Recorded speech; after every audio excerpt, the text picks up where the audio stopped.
All to play for, 1 hour to go. Hello everyone, I'm François Picard. And I'm Mark Perlman. Welcome to France 24's election night coverage.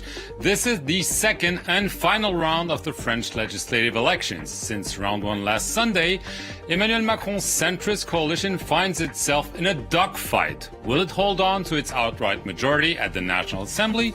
Will the left force power sharing, and will the conservatives play kingmaker? France 24's Delano de Souza's at Macron's Together Party headquarters, with a particular eye to the race involving new Prime Minister Elisabeth Borne.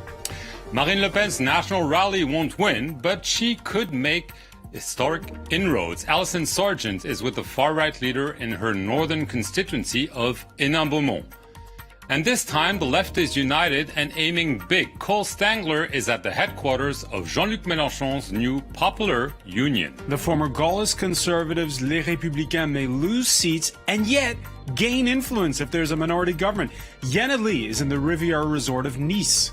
And in the final hour before the big climates when polls close, James Andre is in the French capital. With us throughout, Deepen Laurent at the big board. First number of the night, we had a record first round abstention of nearly 52.5%. How's it looking for the runoff, Deepti? Well, the latest abstention rate here, Francois, is 54%. These are just some of the numbers we'll be bringing you throughout the evening. Mark Perlman, 54%.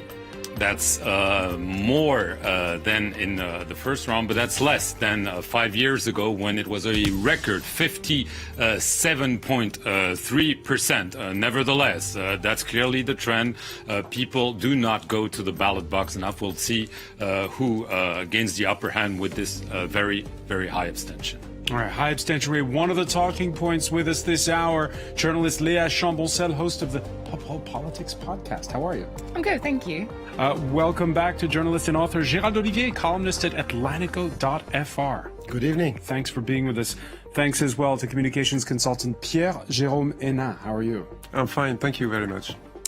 We can now go to Cole Stangler, who is at the headquarters of the left's new Popular Union here in Paris. Cole, the leader of this alliance, Jean-Luc Melenchon, is not running himself for election. However, he wants one thing, is to become France's prime minister tonight. Yeah, that's right. There's really a sense of optimism here in Paris at the headquarters. The party of this left unity alliance is feeling that they could have a pretty strong result in the second round. Now, they think they have a pretty solid shot, actually, of depriving President Emmanuel Macron of a parliamentary majority, an absolute parliamentary majority, something that would make it more difficult for him to get his agenda enacted. They also think they have an outside chance at actually winning a majority of their own, that scenario you just alluded to, so having Jean-Luc Melenchon as the prime minister. Now, privately, supporters of the coalition acknowledge that could be pretty difficult to have actually a left-wing majority, but they're not ruling that scenario out either. They think that if they can mobilize their left-wing voters and also tap into broader anti-Macron sentiment, that tonight could ultimately be a very good night for the left here in Paris. Cole Stangler. Yeah, getting out the vote, whether it'll be power sharing, a minority government, or a hung parliament. Delano de Souza is covering the outgoing majority at Together Party headquarters. Delano. That's right, Francois. After last week's performance, it's really the Ensemble or Together coalition really got a wake-up call after results showed they could end up losing their majority in a parliament. There was an acknowledgement that not enough was done to turn out the vote during the first round. So in the past week, we have seen the Prime Minister, Elisabeth Borne, travel to the constituency in Calvados, where she is running from. Plus, we had an impassioned speech from the French president on the tarmac, of Orly Airport before he boarded his flight to Romania earlier this week in a trip which included a stop to Moldova and Kiev.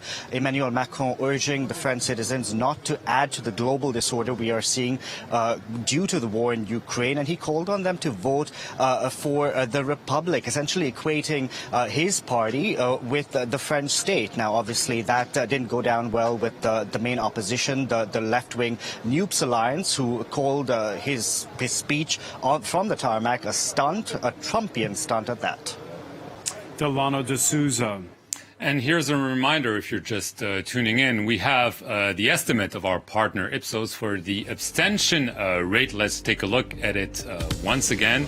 54%. This is less than 3 years ago when it was really a record high abstention, but it's more than in the first round 1 week ago.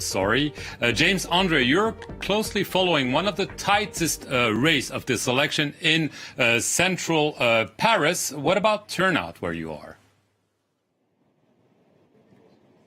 Well, when it comes to turnout, I spoke to the president of the bureau just behind me. He was telling me that it's comparable to what they saw last week. Same in another polling station we were in earlier on, where the president, she was telling me that it was slightly lower. So, no, figures that are pretty close to what we saw the previous week, and indeed, and it's actually quite surprising because, yes, the abstention rate is slightly higher than in the first round, but not that much. I mean, usually, and this is a mechanical phenomenon.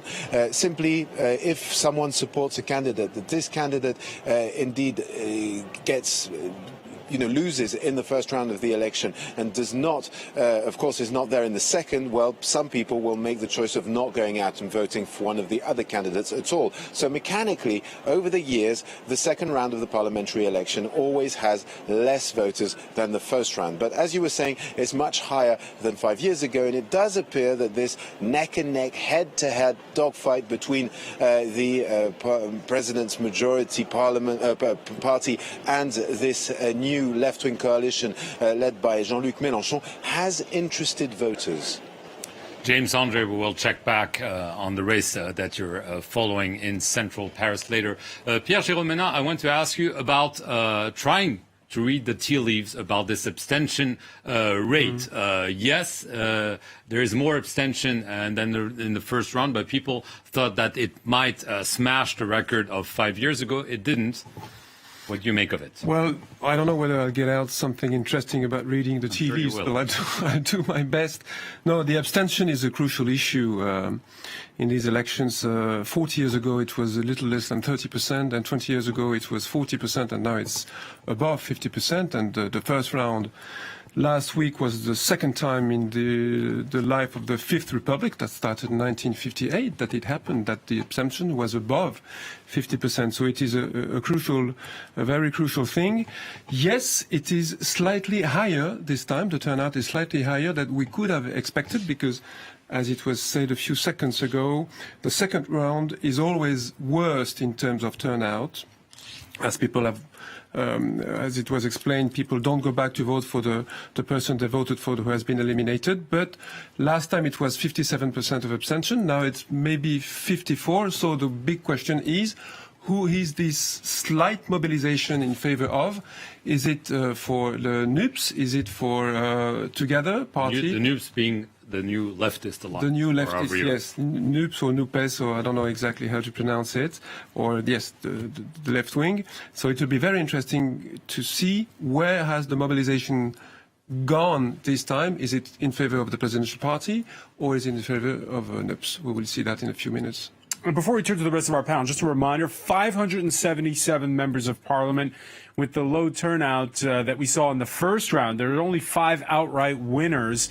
Député Laurent, the magic number for an outright majority remains 289. That's right. And for the moment, it's not very clear if Emmanuel Macron's party or coalition will get that. Let's have a look at some of the results going into the second round runoff. You have 140 seats.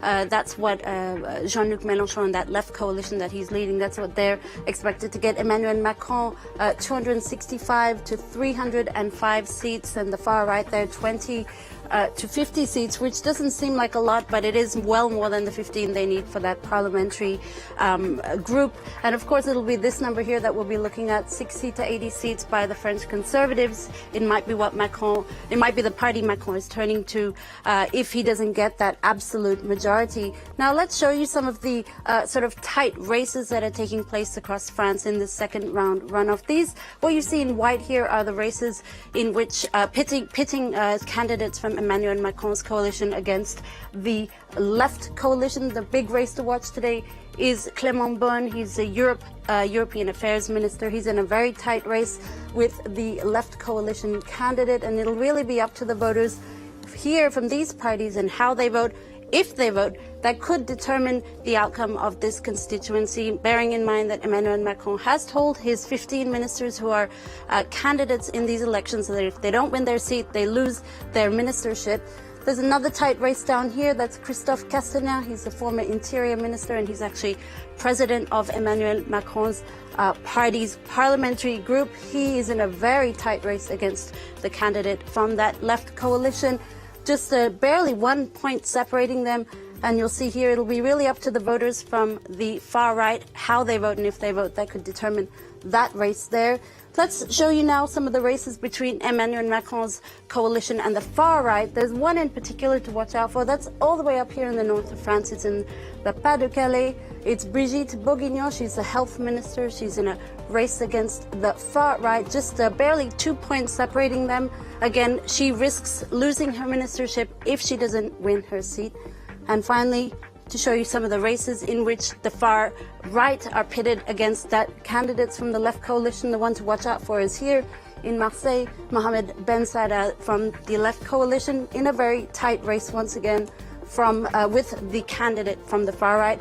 It all sort of depends on voters here, if they vote and how they vote. That could determine the outcome of that constituency. François. And the answer a little under 50 minutes time from now. Deputy Laurent will be checking back in with you throughout. Interesting to look at these head-to-head matchups. These are runoffs, Mark Perlman. We do have some second-round results, just a handful. These are from overseas constituencies, places throughout the globe where France has departments. Absolutely, and you have one interesting result. Justine Bénin was appointed just a couple of weeks ago as France's junior minister in charge of maritime affairs. However, her tenure could be short-lived. She is indeed one of the 15 ministers on the ballot tonight, and the rule is very clear. Those who lose tonight cannot stay in the government, and lost she did, as you're just seeing in Guadeloupe, 41.4% versus her leftist rival, who gained the upper hand. It means that you had 15 ministers running, and now we just have 14 left because she is out of the race. Whether this heralds the rest of the night, we'll have to figure it out after 8 p.m. We'll find that out at the top of the hour. Léa Chambon said if we sort of put together, it's as we saw on the big board there with DT, is it about trying to convince those who voted for other candidates, or is it about energizing your base and getting those who didn't turn out in the first round to come out? Well, I think the strategy is different from the majority of the president together and Nupes. Nupes obviously had no reservoir of votes because we can consider that someone from Les Républicains won't be voting for any candidate of Nupes.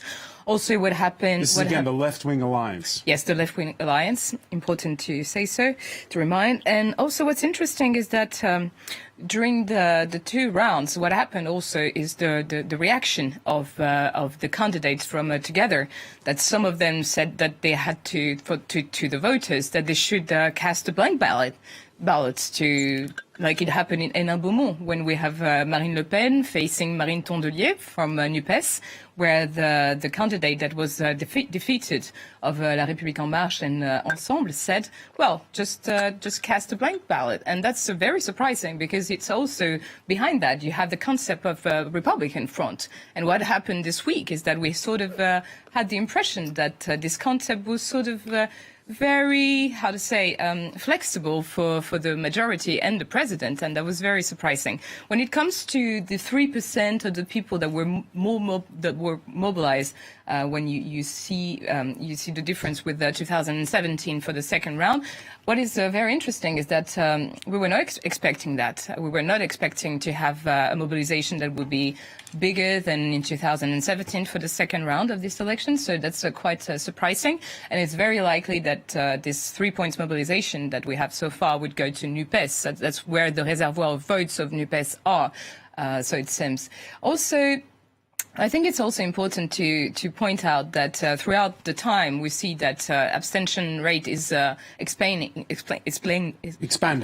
Sorry, and what's also interesting is to see what's the perception of French people and the French population when it comes to National Assembly. In '85. When you were asking French people if they thought that the National Assembly was useful or not, 60% of them were saying, yes, it's very useful. Nowadays, it's only 40%. It means that today, 40% of the French people that will go and cast a ballot today do consider that the French Assembly is useless. So perhaps something broken in French politics. Absolutely. Yeah. Gérald, what do you make? Do you agree with Léa that those 3% are likely to be Mélenchon voters, or do you think that because Mélenchon called the voters to go out in droves, but Emmanuel Macron also said that people should go to the ballot box. So do you... I do believe that one of the center issues is how people regard the National Assembly.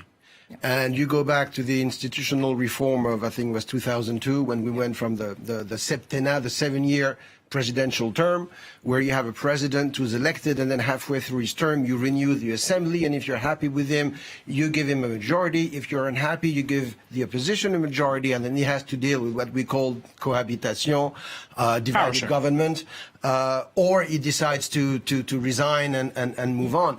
Now, when you have a parliamentary election that just follows the presidential election, you feel like you're electing a rubber stamp parliament. You're there to give the president his majority. Your vote doesn't count as much. The chamber doesn't count as much. The debate is not as clear, and people don't feel motivated to go vote. So I think that's one of the issues behind a turnout that keeps getting lower. And I think there's a couple of other issues. Obviously, in France, we're going through a major political realignment since 2017. The Socialist Party blew up when Macron ran.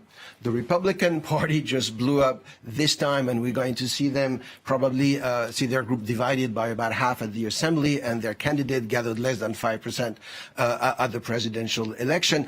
And I feel voters have not quite made sense of what is actually going on. They don't know where to turn. They don't know who to go vote for. And third reason, our new sort of representation has the presidential party as a very large center, and left on one side is the extreme left, left on the other side is the so-called extreme right.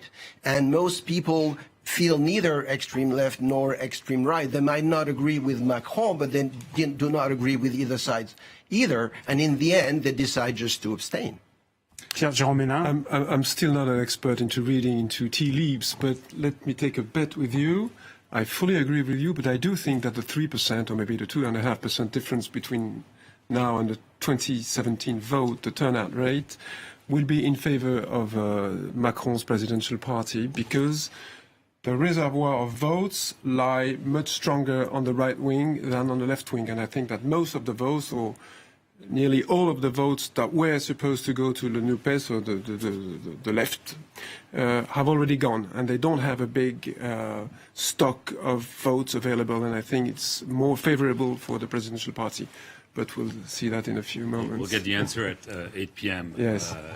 And we can now cross to northern France, to Hénin-Beaumont. Marine Le Pen won 54%, if I remember correctly, in the first round, but the turnout was too low for her to validate that first round victory. So I assume, Alison Sargent, that she's very confident that not only she will win, but maybe that her party is on course for a historic night. This is indeed expected to be a night of celebration here in her stronghold, Hénin-Beaumont. We're at a big hangar that serves as a boulodrome, which is a club for playing pétanque. Pétanque, of course, a very traditional French game. So once again, we're in a location that emphasizes Marine Le Pen's desired image as a traditional French woman, a woman of the people. It is a fancier layout than last week. I saw some champagne flutes are already coming out, getting ready on the table. So definitely, as I said, expecting a night of celebration. As you mentioned, Mark, Marine Le Pen would have won outright last week if it had not been for that high abstention. So she is in the runoff today, facing, as we heard earlier, another Marine Tondelier, an ecologist from the left-wing alliance. The real suspense tonight is at the national level, with the party waiting to see just how big their group is going to be in the National Assembly. They are expected to get a group in the National Assembly for the first time since 1986, back when there was proportional voting. This election is also expected, very importantly, to secure the party millions of euros in funding, allowing them to pull themselves out of debt, to pay off loans to Russian and Hungarian banks. Now, Le Pen ran a much more aggressive campaign for the second round than she did before the first round, really trying to pull out voters. Abstention, though, as we've seen for all of the parties, and especially for Marine Le Pen's party, is a very big problem for her in these legislative elections. So we'll have to see if her voters are among those that turned out today. Alison Sargent reporting from Ensemble. We'll have the answer by 8 o'clock. The record number for the National Front at the time was back in 1986 with 35 seats, François. 35 seats, Gérald Olivier. That, if they beat that, of course, they're not going to weigh on the next legislature. But will that be an important number if they get more than 35 seats? Oh, I think it's major. Having a group at the Assembly will be a major change, and your reporter mentioned it, just financially for the party. They already have a pretty large grip in the country for local elections, and now they will get on the national level. So I think it's a major step forward for them. And it will be a major step for Marine Le Pen. You know, it's what you call it, a deepen, but she's going to be doing better than her own father. And in that sense, it'll be a major victory for her, since she's kind of shaky where she stands right now. They won't be able to govern, and they won't be able to have as much influence as the Republicans might, as you mentioned at the very opening of this show. But getting more deputies than ever is a victory, clearly. Let's talk about that with Diptyque Laurent. As Gérald Olivier was saying, the mighty have fallen in French politics. In April's presidential election, the same socialists who ruled a decade ago, just a decade ago, they had the presidency. Well, they scored less than 2%. The other Big Ten party is Les Républicains on the right, less than 5% Diptyque in that presidential election. They're going to lose seats. Will they still be a factor?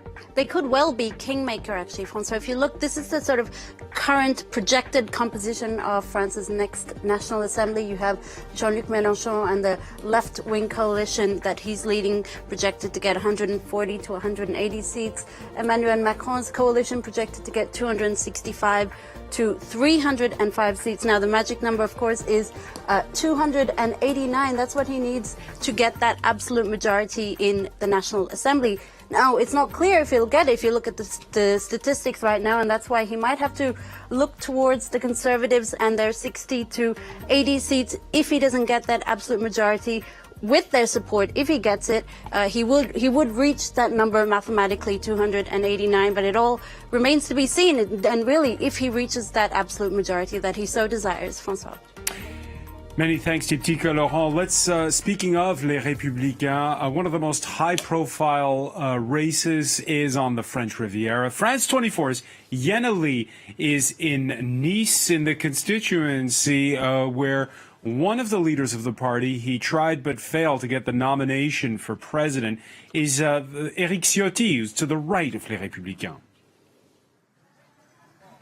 Absolutely, François. I'm standing outside Éric Ciotti's headquarters here on the French Riviera in the city of Nice. He is running for a fourth term as MP, and he represents, of course, the hardline right within his political family. He's running against a man called Greg Monetti. You probably haven't heard of him before because he's just 29 years old, and it's the first time he's running for political office. So he's running under the Together label. So that is the presidential majority, that is Emmanuel Macron's centrist coalition. election. Now, Monetti is being supported by his political mentor, that is Christian Estrosi, who is the mayor of Nice. Estrosi himself was also a main leader of the Republican Party, a national figurehead, if you will, of the centre-right movement. But he quit the party last year to join Emmanuel Macron's centrist coalition. So what's happening on a national level really is also happening here in the south of France, where the Republican Party is doing a lot of soul-searching on whether it should lean harder to the right or lean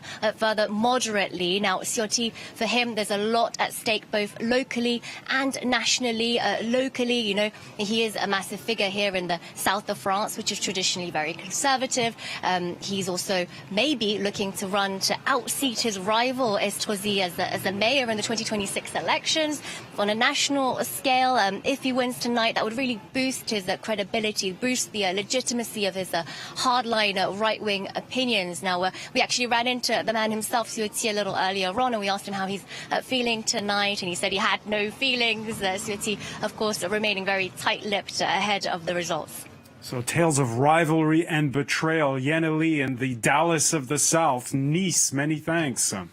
It's interesting because, as Charles was saying, the Republicans are in a free fall. They failed for the second time to qualify for the second round of the presidential election. They're likely to lose maybe half of their seats at the National Assembly. Yet those seats could be of value to them and to Emmanuel Macron.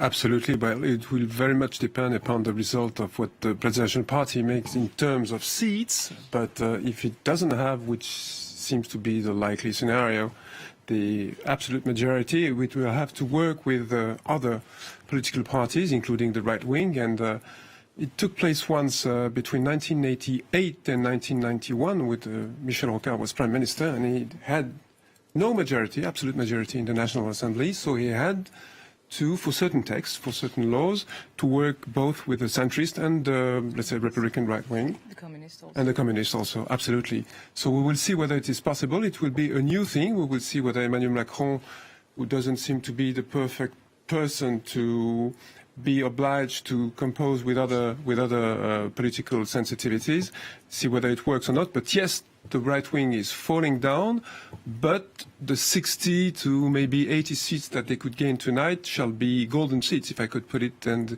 they could be sort of a referee between the others. So it will be very interesting to watch. Yeah. Léa Chamboncel, I mean, people on the left especially have criticized Emmanuel Macron for pretending to be neither left nor right, but actually of being right-wing. If this is the scenario, we won't know before 8 p.m.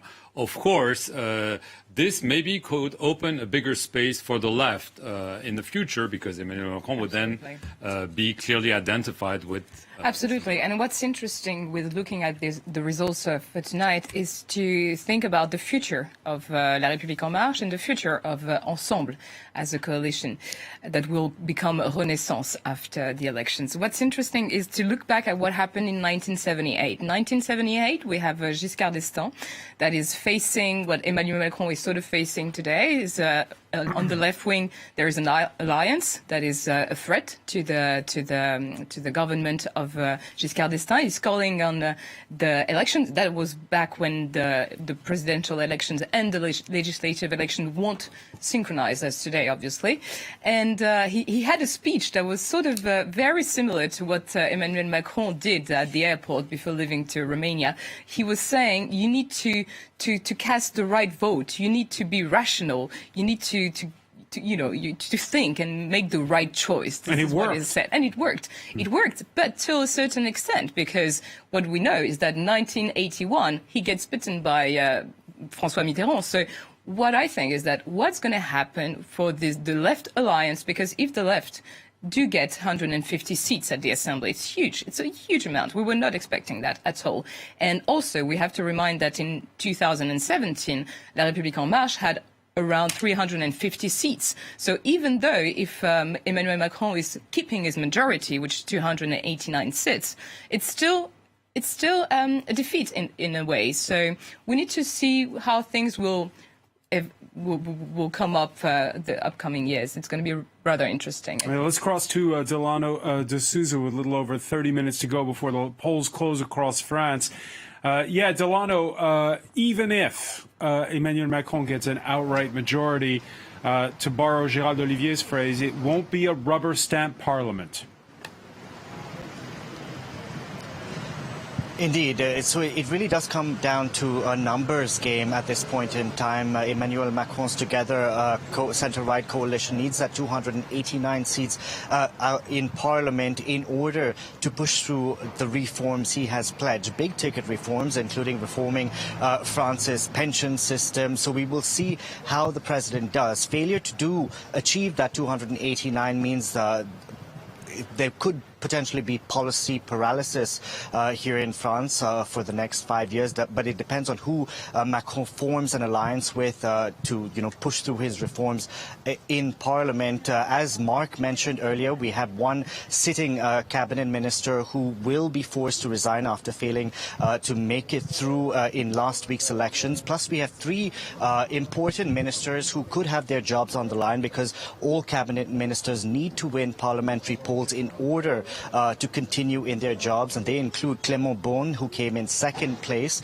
in the first round of the vote. He is someone who's very close to the French President Emmanuel Macron. He's France's Europe Minister, and he risks losing to the left-wing Nupes candidate. Plus, we also have the Minister for Public Services and the Environmental Affairs Minister. It's also interesting to watch to see how the Minister of Solidarity, Damien Abad, fares tonight. He did come in first in his election last week, but since then he has been accused of rape by a third woman. So it'll be interesting to see if he remains in his job once the results come in tonight. Delano de Souza reporting live from Emmanuel Macron headquarters. If you're just joining us here on France 24, it's election night, a second round runoffs in the French legislative elections. Emmanuel Macron waiting to see whether or not he keeps his outright majority. Mark Perlman. Yes, and we can now cross to Cole Stangler, who is following the new leftist alliance. He's at the headquarters of this alliance here in Paris, where we can expect its leader, Jean-Luc Melenchon, to speak after 8 p.m. Clearly, this is an unprecedented alliance on the left because the core of this alliance is the far left this time. Yeah, that's right. As you're mentioning, the core of that alliance being La France Insoumise and Jean-Luc Melenchon, in many ways a polarizing figure, beloved by a lot of people, controversial and not beloved by many others. One thing that a lot of people are talking about here at the headquarters is those turnout levels. We were talking about it earlier, heard you guys talking about it earlier. 46% projected from Ipsos. So it's not a catastrophic drop-off, but it's not the sort of massive turnout that a lot of people on the left thought or think is necessary in order to actually have a chance of having a majority of their own. That was the sort of dream scenario I was mentioning earlier, having a majority of their own in Parliament and having Mélenchon as the Prime Minister. They don't have, as we were hearing earlier, a huge a reservoir of votes, as they're called in French. So they thought maybe they could turn out a lot of young people, a lot of low-income voters, voters that tend to not vote as much in France.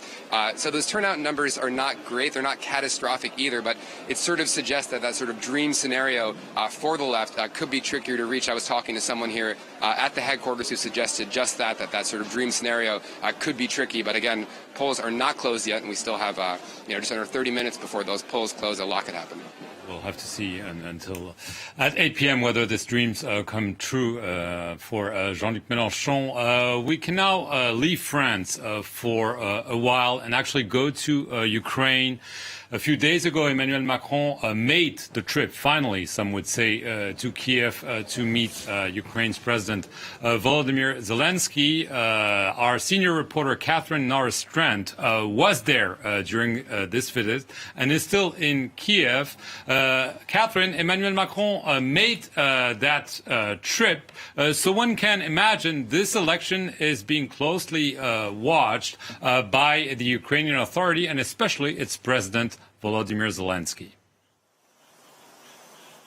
That's absolutely right, Mark. It is being very closely watched in political circles. And when Ukrainians watch French politics, of course, what they're watching for at the moment is the impact it could have on the war, and notably on the delivery of weapons, which the Ukrainian President Volodymyr Zelensky and military and political figures have been calling for daily and repeatedly now for weeks, for more heavy weapons from Ukraine's allies, notably in Europe, which they've said hasn't been doing enough, and to get those to the east of Ukraine quickly. When Emmanuel Macron came here, he made a point of saying that 6 new Caesar artillery systems would be delivered to Ukraine on top of the 12 already here.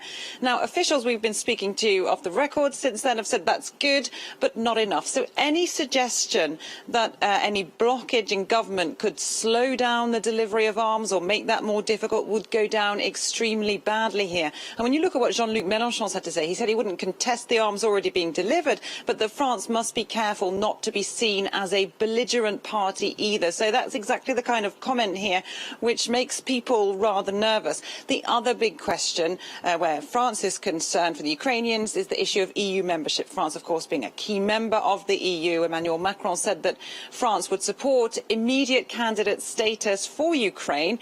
But again, if you look across the board at opposition politicians, Jean-Luc Melenchon, for example, has said that he wouldn't be in favour of EU enlargement personally unless there was alignment on social issues, on welfare state issues and, for example, the minimum wage. So this could be blurring the waters somewhat tonight if it's not a clear majority for Macron, or if Mélenchon and the left-wing alliance get an outright majority. And this is just when France is perhaps beginning to get its image back on track in Ukraine. The comments that Emmanuel Macron made to it in a newspaper article here about the need to not humiliate Russia after this war, and perhaps calls to negotiate, went down extremely badly here. So any sense that France could be backtracking on its policy or slowing down would further damage relations. Catherine, the opposition here in France criticized Emmanuel Macron for going to Kiev between both rounds of this legislative election. Obviously, there is a part of politics when you make such a symbolic trip.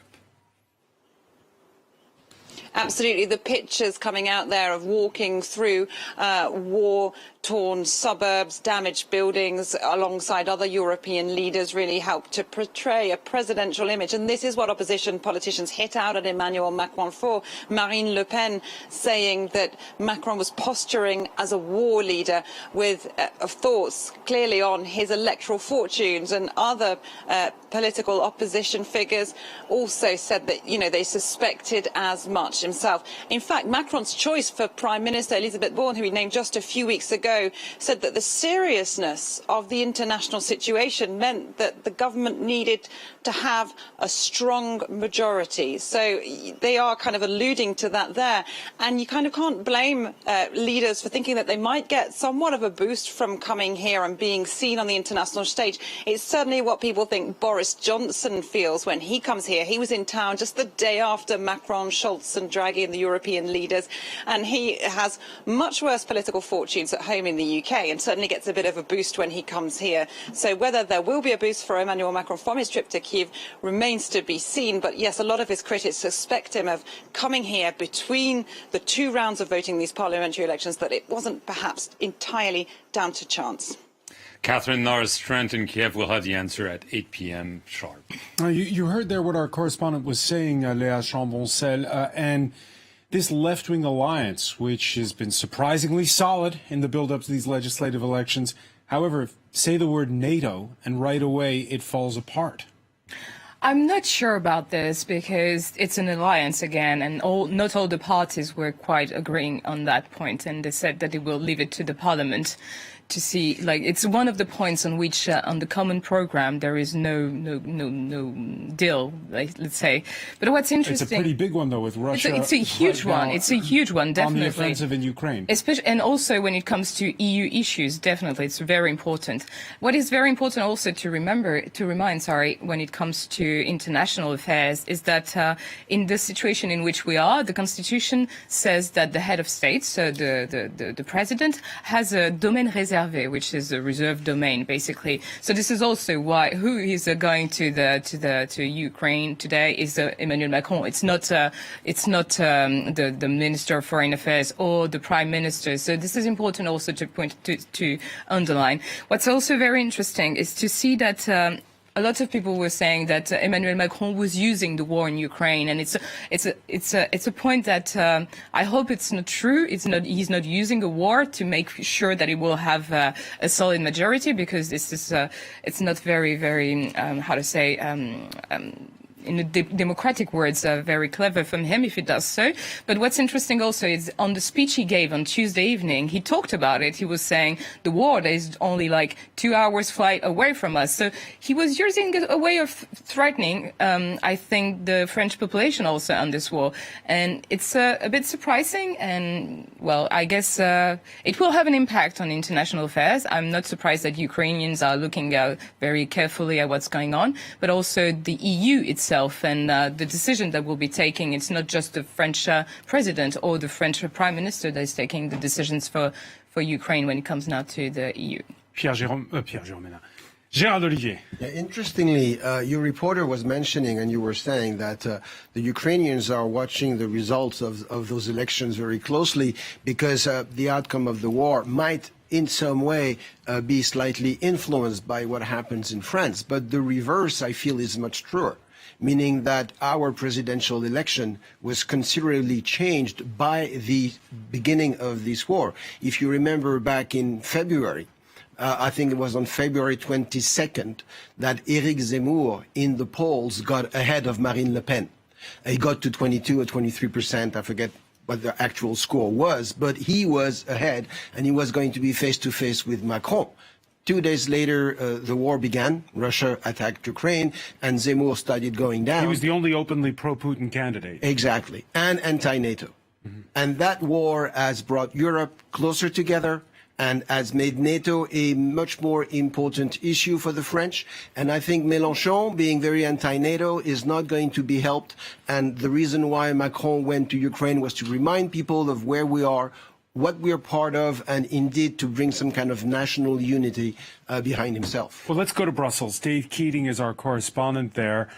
Dave, let's pretend that Emmanuel Macron doesn't have that clear outright majority he enjoyed for the first 5 years of his mandate.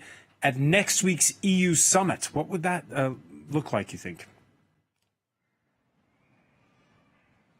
Yeah, I mean, he would be coming here to Brussels on Thursday, significantly weakened, and everybody would be able to see that.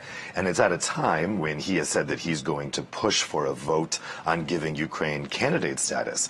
But if the other leaders that he needs to convince can see that he may be working with a parliament that could be opposed to EU expansion or want to slow it down or have concerns, then that's going to be difficult for him. I mean, that being said, in the European Council, as you guys were just mentioning, the president does have full competence when it comes to foreign affairs. So they are his decisions to take no matter if he has a majority in the parliament or not. However, the other part of the Council of the EU, which is made up of national ministers, they come from the parliament, and that could get very tricky if he's working with a leftist majority in the parliament or some kind of coalition where you have ministers that are opposed to the president. That could be very difficult because the Council of the EU is where they take legislative decisions. It's where they take a lot of the decisions that actually would impact Ukraine's candidacy status. And so when it comes to international affairs, the EU is something a little different. It's different than NATO. It's different than the UN. It is legislative body in which the ministers that would be coming from the parliament have a big say, and they could be taking decisions that Macron doesn't like. Dave Keating, reporting live from Brussels, will be checking in with you throughout the evening. Jérôme Melenchon, your reaction. I saw. Just one quick thing. Yes, there is a European summit next week, 23rd and 24th of June, which will be very important with regard to the Ukrainian situation, as maybe that Ukraine will get the status of candidates. But let's be very clear on this. It will take years and years, if not decades, until the Ukraine is a member of the EU. You have a number of countries who are which are definitely against that. So let's not be too optimistic about that. First of all, you need to get the candidate status. Then there is a pre-accession process, which is very long. And then you have 35 chapters to negotiate. It takes a lot of time, so let's be serious about that. The second thing is that the President Macron traveled there not alone. He went with the Italian premier. He went with the German chancellor, and they got joined by the Romanian president. Not only as the French president, France, just a quick reminder, is a member of the Security Council of the UN, but also as president of the EU, and it's the French presidency of the EU, and the president will give his record, and one must admit that it is quite good. There have been major achievements during this presidency, 6 months presidency of the EU, control of the GAFA, the reciprocity in the procurement, international procurement situation, minimum wages, and so on and so forth. So let's not forget that he's also presiding Europe up until the end of June. Mark Perman, many thanks for being Mark Perman with us throughout the evening here on France 24, where you're watching election night, a little over 15 minutes to go before the polls close. By the way, the British living abroad for more than 15 years, they can't vote in these kinds of elections if they do take place. U.S. citizens can only mail in ballots for federal elections. Titika Laurent, France does it differently. That's right, Francois. In fact, France has a rarity in its parliament, and that is the political representation it gives to its expatriate population around the world. Now, the National Assembly, that's France's lower house, has 577 seats, each seat representing roughly a constituency of about 125,000 French citizens, either in France or in its overseas departments. But of that number, 11 seats are reserved for France's expat population living around the world, French nationals abroad. As you see here, they cover pretty much the whole world, North America, South America, North Europe, South Europe. There's a constituency for Northern Africa and Western Africa, the rest of Africa and the Middle East. And then there's this gigantic constituency here that covers French nationals living in Russia, China, all the way down to Australia and New Zealand. Now, the whole idea of giving political representation was actually the initiative of former President Nicolas Sarkozy during 2008 parliamentary reforms. Now, his idea at the time was to really boost participation among a group of voters who historically tended to favor his party. In any case, the first MPs for these, the first candidates for these 11 seats, well, they ran for election in 2012's parliamentary elections for the first time. And in general, they represent French expatriates on a host of issues like discrepancies in pensions in France and abroad, but also things like healthcare benefits as well as unemployment. Now, France is part of a very small group of countries in the world who offer this kind of political representation to its expatriate population, but it's not the only one, of course. Italy's parliament has 1 seat for its expatriate population, while Portugal has 4 seats in its parliament reserved to represent the interests of its expatriate population, 2 for those living in Europe and 2 for those elsewhere. Now, it must be said, though, that the Anglo-Saxon world, not so great when it comes to giving political representation to its expats. The UK, for instance, for citizens who've lived abroad for 15 years, lose their right to partake in elections back home. For Australian citizens who've been out of the country for more than 6 years, well, they're pretty much entirely disenfranchised from the electoral process.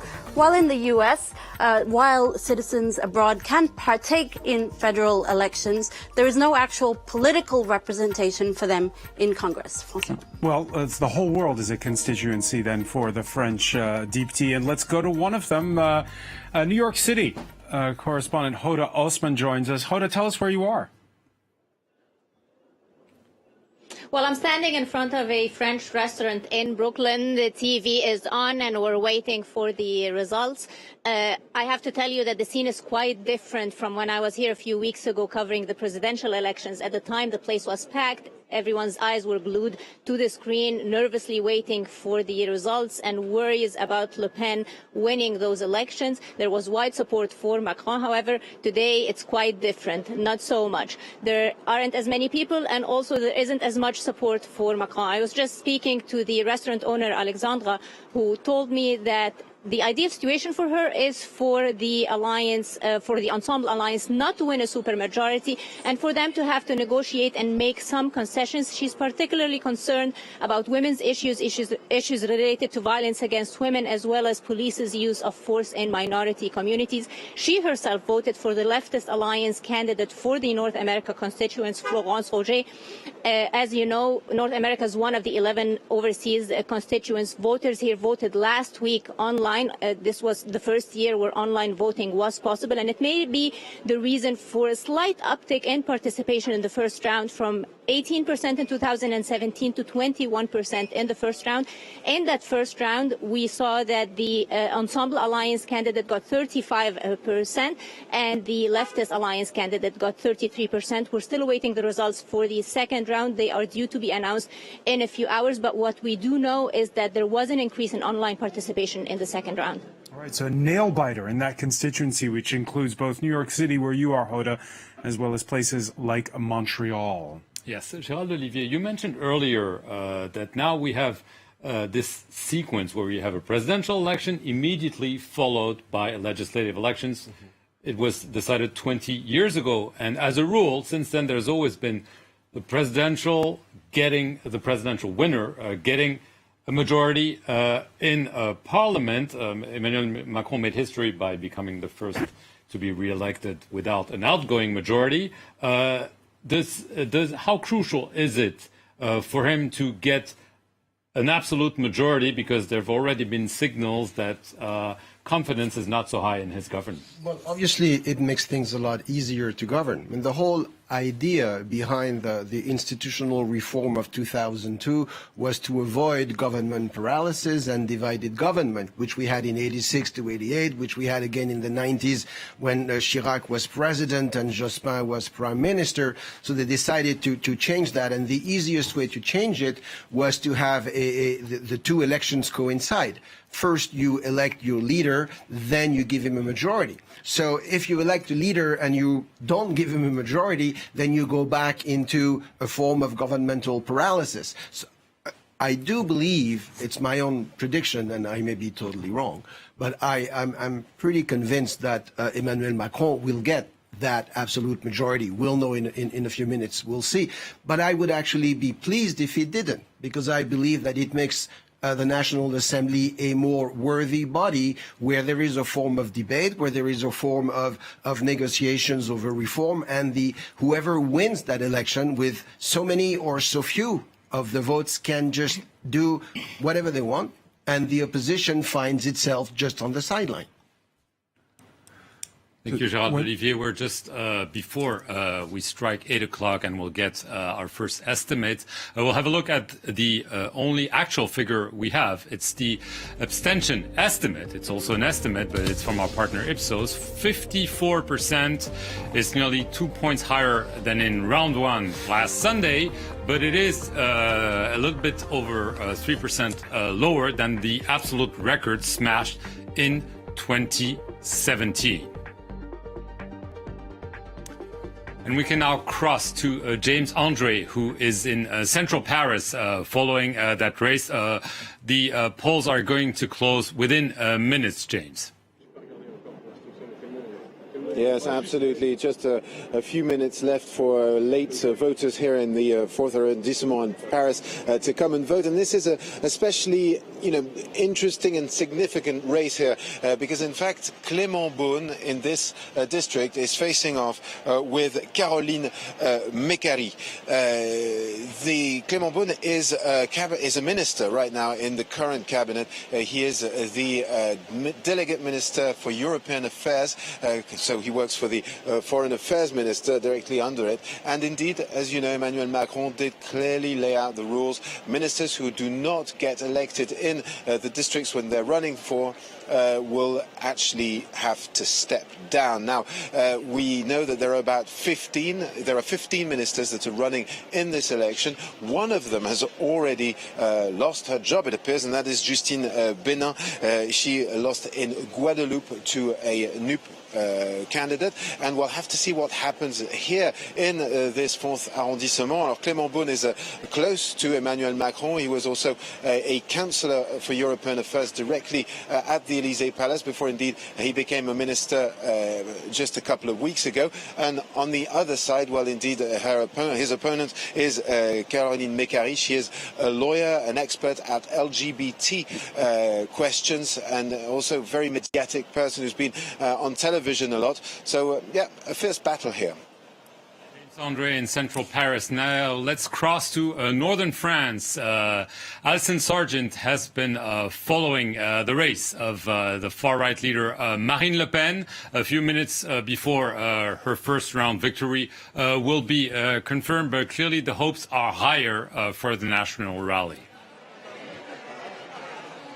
Anticipation is really building here, Mark. Whatever happens, this is expected to be a historic night for the national rally. They are set to get enough seats to form their first group in parliament since 1986. The question really is just how big that group is going to be. Marine Le Pen has said that she is aiming for 100 seats. That's based on the fact that the party came in first in 108 constituencies. Altogether, they are present in 208 of the races today.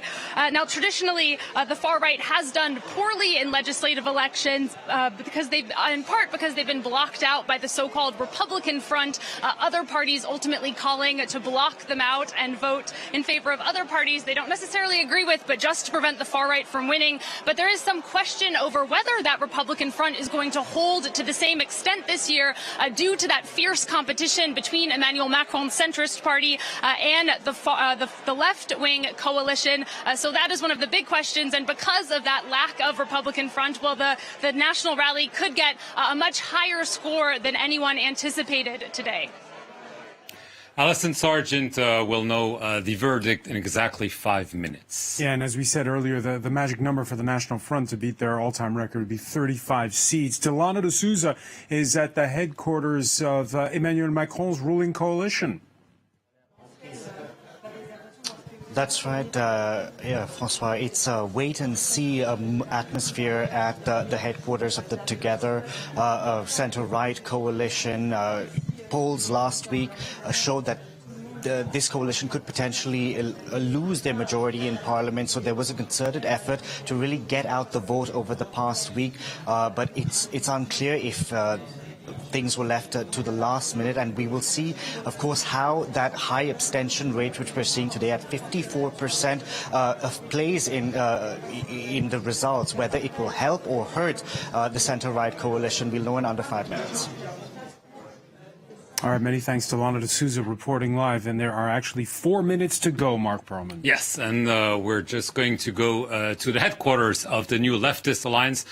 Cole Stangler, what's the mood around you?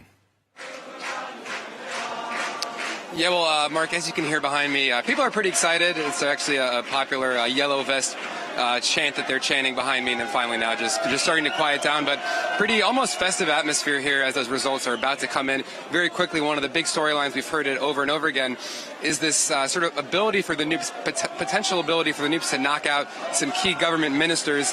People are very sort of giddy about the prospect of knocking out some key Macron allies, 3 in particular. Clément Beaune, Amélie de Montchalin, the environmental minister, and Stanislas Guérini are 3 cases where the Nupes feel like they have a pretty strong chance of knocking out these ministers, a sort of a mini prize among many of the other things up for grabs here tonight. Well, Stangler, we're hearing victory chants behind you, but we have to wait for the verdict in less than 3 minutes here. Pierre-Jean Menin, we see in this case all 3 sides talking up their chances. You heard the chanting there. They're talking up their chances. Politics is about power. Could we have 3 winners, 3 losers, 1 winner? I don't think so. I think it'll be more complicated than that, but we need to Because wait. we could get gridlock. We could get a gridlock. We will see. Just one thing I wanted to go back to. You said that, yes, the legislative election follow immediately the presidential election.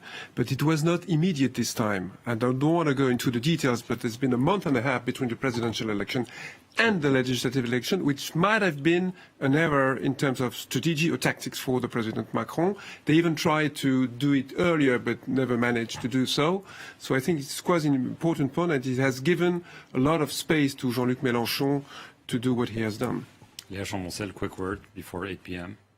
Well, I'm very excited. I don't know what's going to happen, and I feel like for Emmanuel Macron, it's rather a midterm election. So let's see what's the turnout also. Like a midterm election, Gérald Olivier? In a way it is, yeah, absolutely, because he just got reelected for a second term, so he's halfway through his 8 years, and he had a majority for the first half of his 2 terms, and we're going to see if he has a majority for the second half of his 2 terms. Yeah, so it's a nice comparison. Could we have a hung parliament? I don't believe so, but we'll see. I believe there's going to be some people quite disappointed. Obviously, the Mélenchon leftist alliance was the technical winner on the first round. They have major hopes for now, and it remains to be seen if those hopes are going to be rewarded by the number of seats that they hope for. I do not believe that Mr. Mélenchon will be prime minister. I don't even believe that he will be anything close to it, but let's see what the numbers say. All right, Gérald Olivier, Pierre-Jérôme Hénin, we also want to thank as well Léa Chamboncel for being with us in this first hour. Yes, we're inside the last minute of voting for runoff races in France's legislative elections. Mark, what's happening the other side of 8 p.m. Paris time? Also, we'll have the first estimates of our partners at Ipsos for this crucial election. Will the re-elected president be able to hang on to his outright majority in parliament? Will we have a coalition? Or will Emmanuel Macron be forced to pick a prime minister from the ranks of the opposition? We'll hear from the 3 big blocs vying for power. Complete coverage from our correspondents in Paris and across the country. You're watching Election Night on France 24.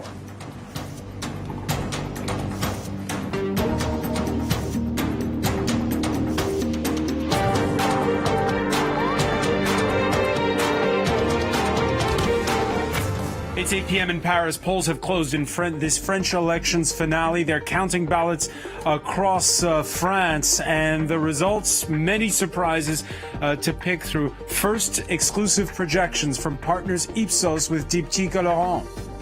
Look at these projections, Francois. You've got that left-wing coalition led by Jean-Luc Melenchon with 149 seats. Emmanuel Macron's party, 224 seats. That's well below the 280 that he was hoping for to get an absolute majority in the National Assembly. Another figure to look at this, the far right, Marine Le Pen's National Rally Party, 89 seats in the French Parliament now. And of course, it'll be really this number here, the 78 that the French conservatives got, that could decide the face of this future National Assembly, Francois.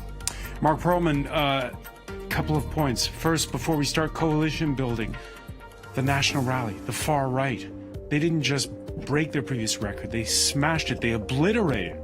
Absolutely. This is the big surprise of the night. According to the estimates, the National Rally getting 89 seats in Parliament. The previous record was 35, and this was back in 1986 when there was proportional voting. And I'm sure they didn't even expect this themselves. The projections were that they would get half those seats, which already would be a lot. That being said, they are not going to decide in the National Assembly because obviously Emmanuel Macron's coalition still gets the highest number of seats, but it's much less than they expected, and it's much less than the 289 magic number. We were expecting them to be very close to that. They're very far from it.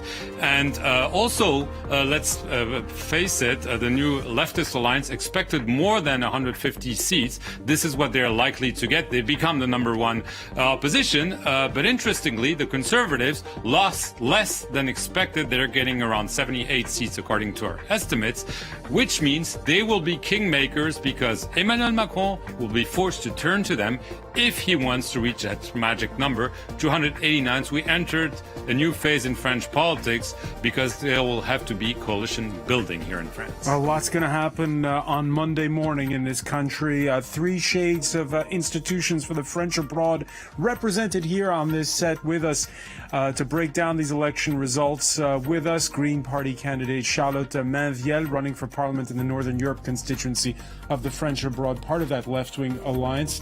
Thanks for being with us. Thank you. Thanks, the French abroad, who, by the way, have a representative body. Thierry Masson of Emmanuel Macron's Renew Party represents Belgium in that assembly. Yes, indeed. Thanks for being with us. And French Senator Ronan Le Gleut of the conservative Les Républicains represents the French abroad. Thank you for joining us as well. And we go straight to Ensemble, where Marine Le Pen was running, because clearly, if there is one big winner tonight, it's the national rally. Again, according to our partners Ipsos, the estimate is that they will get 89 seats. Never before have they had such an outcome, Alison.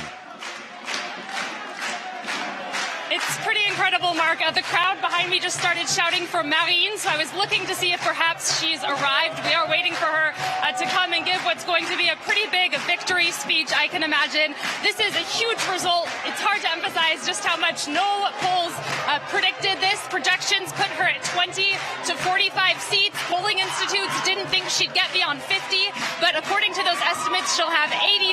It really blows that 35-seat record for the party out of the park. Not only is it enough for a parliamentary group, it's also enough to take major actions like challenging laws before France's Constitutional Council. They'll also be able to file motions of no confidence. It's also worth noting that it's going to secure the party millions of euros in funding that they desperately need. They had been in debt, probably, I think, safe to say, they will no longer be in debt after these elections. They'll be able to pay off loans that they had with the Russian bank and with the Hungarian bank.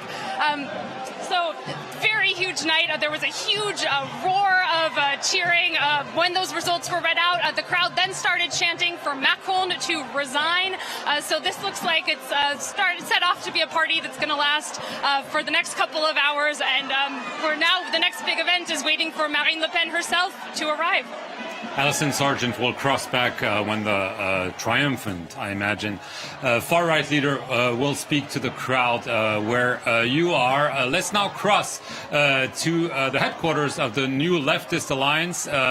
They were hoping to become the main opposition in parliament. It looks that way, but they were maybe hoping for more.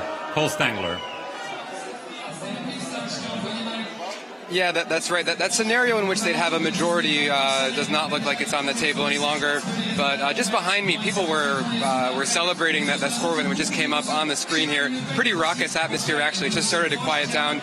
People were chanting Yellow Vest protest chant that we heard earlier. You had people chanting Union Populaire, the name of the left-wing alliance. So pretty raucous, actually, atmosphere just moments ago. People feeling pretty enthused about the results. Again, it's not that dream scenario that I've been mentioning that we've been talking about, but it is pretty close to it. Looking like Macron is not going to have an absolute majority in Parliament.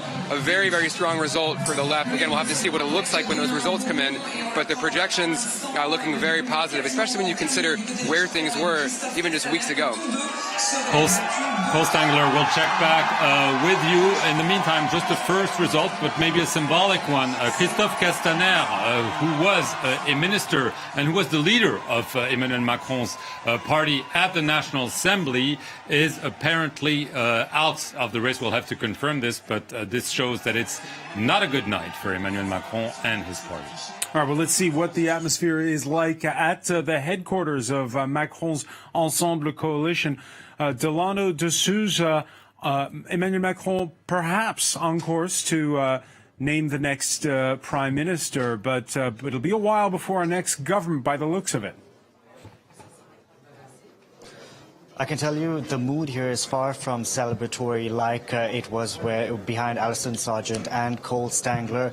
A real wake-up call for the Ensemble or Together alliance, getting 224 seats out of the 577 in Parliament. Of course, they need that magic number of 289 to rule with an absolute majority. And this is a real shock. The result is disastrous, some may say, for the French president who won re-election just a couple of weeks ago, back in April. Emmanuel Macron beat Marine Le Pen. Clearly, things didn't go according to plan over the past week. The party did make an effort to go and really get out to vote. We saw Emmanuel Macron, who even took to social media on his Instagram account. He reminded French citizens to go and vote, but clearly they didn't vote in his favor. Turnout remained a problem today. It was higher than it was the last time around. So a lot up in the air tonight.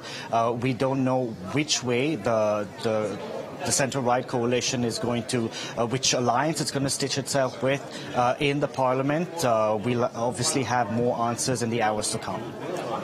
Delano de Souza, and we have results coming in for some of those cabinet ministers, more after Christophe Castaner. Well, yes, we have especially the result of the Prime Minister Elisabeth Borne. She was running for the first time, and she was elected in Western France, so clearly a sigh of relief for her. There are 15 ministers running. We already know that the junior minister in charge of maritime affairs, Justine Bénin, has been beaten in the overseas territory of Guadeloupe. We'll have to see how the other government ministers fare.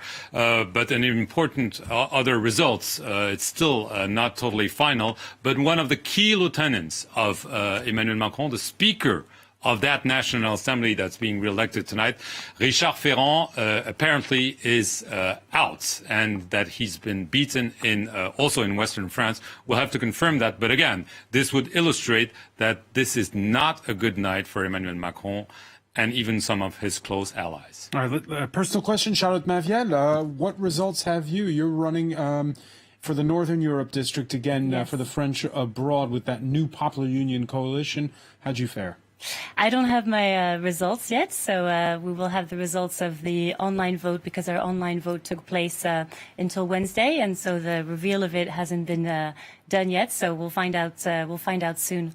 But yes, I think it's a good result for our alliance. It's not a good night for Emmanuel Macron, as you said, but most importantly, it's a very, very horrible result when we look at the far right, and it's really ideas that we need to fight. And I think this is the worst news tonight is that far right result, and we really need to try and battle those ideas, not like has been done during the mandate of President Macron, where, you know, we've had secretaries of state say that being woke was more dangerous than being from the far right. His separatism law, his asylum and immigration law, all of that hasn't really battled those ideas strongly enough, and I think the low turnout is also a disappointment, and I think a lack of consideration of those elections. But it's a good result for us, and for me, for my Green Party, it's looking like we're going to get the most MPs in Parliament in our history. So at least there's progress of our ideas. Thierry Masson, what conclusions do you draw from what are for now estimates, but as the night wears on will become firm results? Yes. Look, I think the first conclusion that we have to take is the abstention. There is 1 out of 2 voters who decided not to go to the vote, and that's something which is, I think, a collective issue that we have all to deal with. The second would be something that you pointed out, the fact that the far right, but also the far left, is so high in the Assembly. That's something which is completely unknown in our Assembly. There will be a political group for the Rassemblement National, and that's something which is extremely worrying. You attributed the fault of this to the President and the majority. I think if you would have fought very strongly against the National Rally, I think your candidate would have withdrawn, for instance, when there was the chance to have someone from the National Rally being elected, and you didn't do that. There was also no call for the Nupes candidate to vote for the candidate of the presidential majority. That's something I regret. That's something we decided to do, and that has a concrete effect when you want to fight against the National Rally. That being said, I mean, you can't be happy. No, we of course. It's a major disappointment. I mean, you were hoping for, absolute majority. You're getting much less than that. The major dissatisfaction will come when we will be sure of the result. For the time being, we have to see the provisional results. I hope during the evening that we'll spend together, it will go up and up. We will. 289 is far from 224, right? We will have to see for the final results. Roland Le Gleut, when you woke up this morning, did you know your party would perhaps be playing kingmaker? Well, Les Républicains resist. We have, with the 78 MPs, a very important group in the new assembly.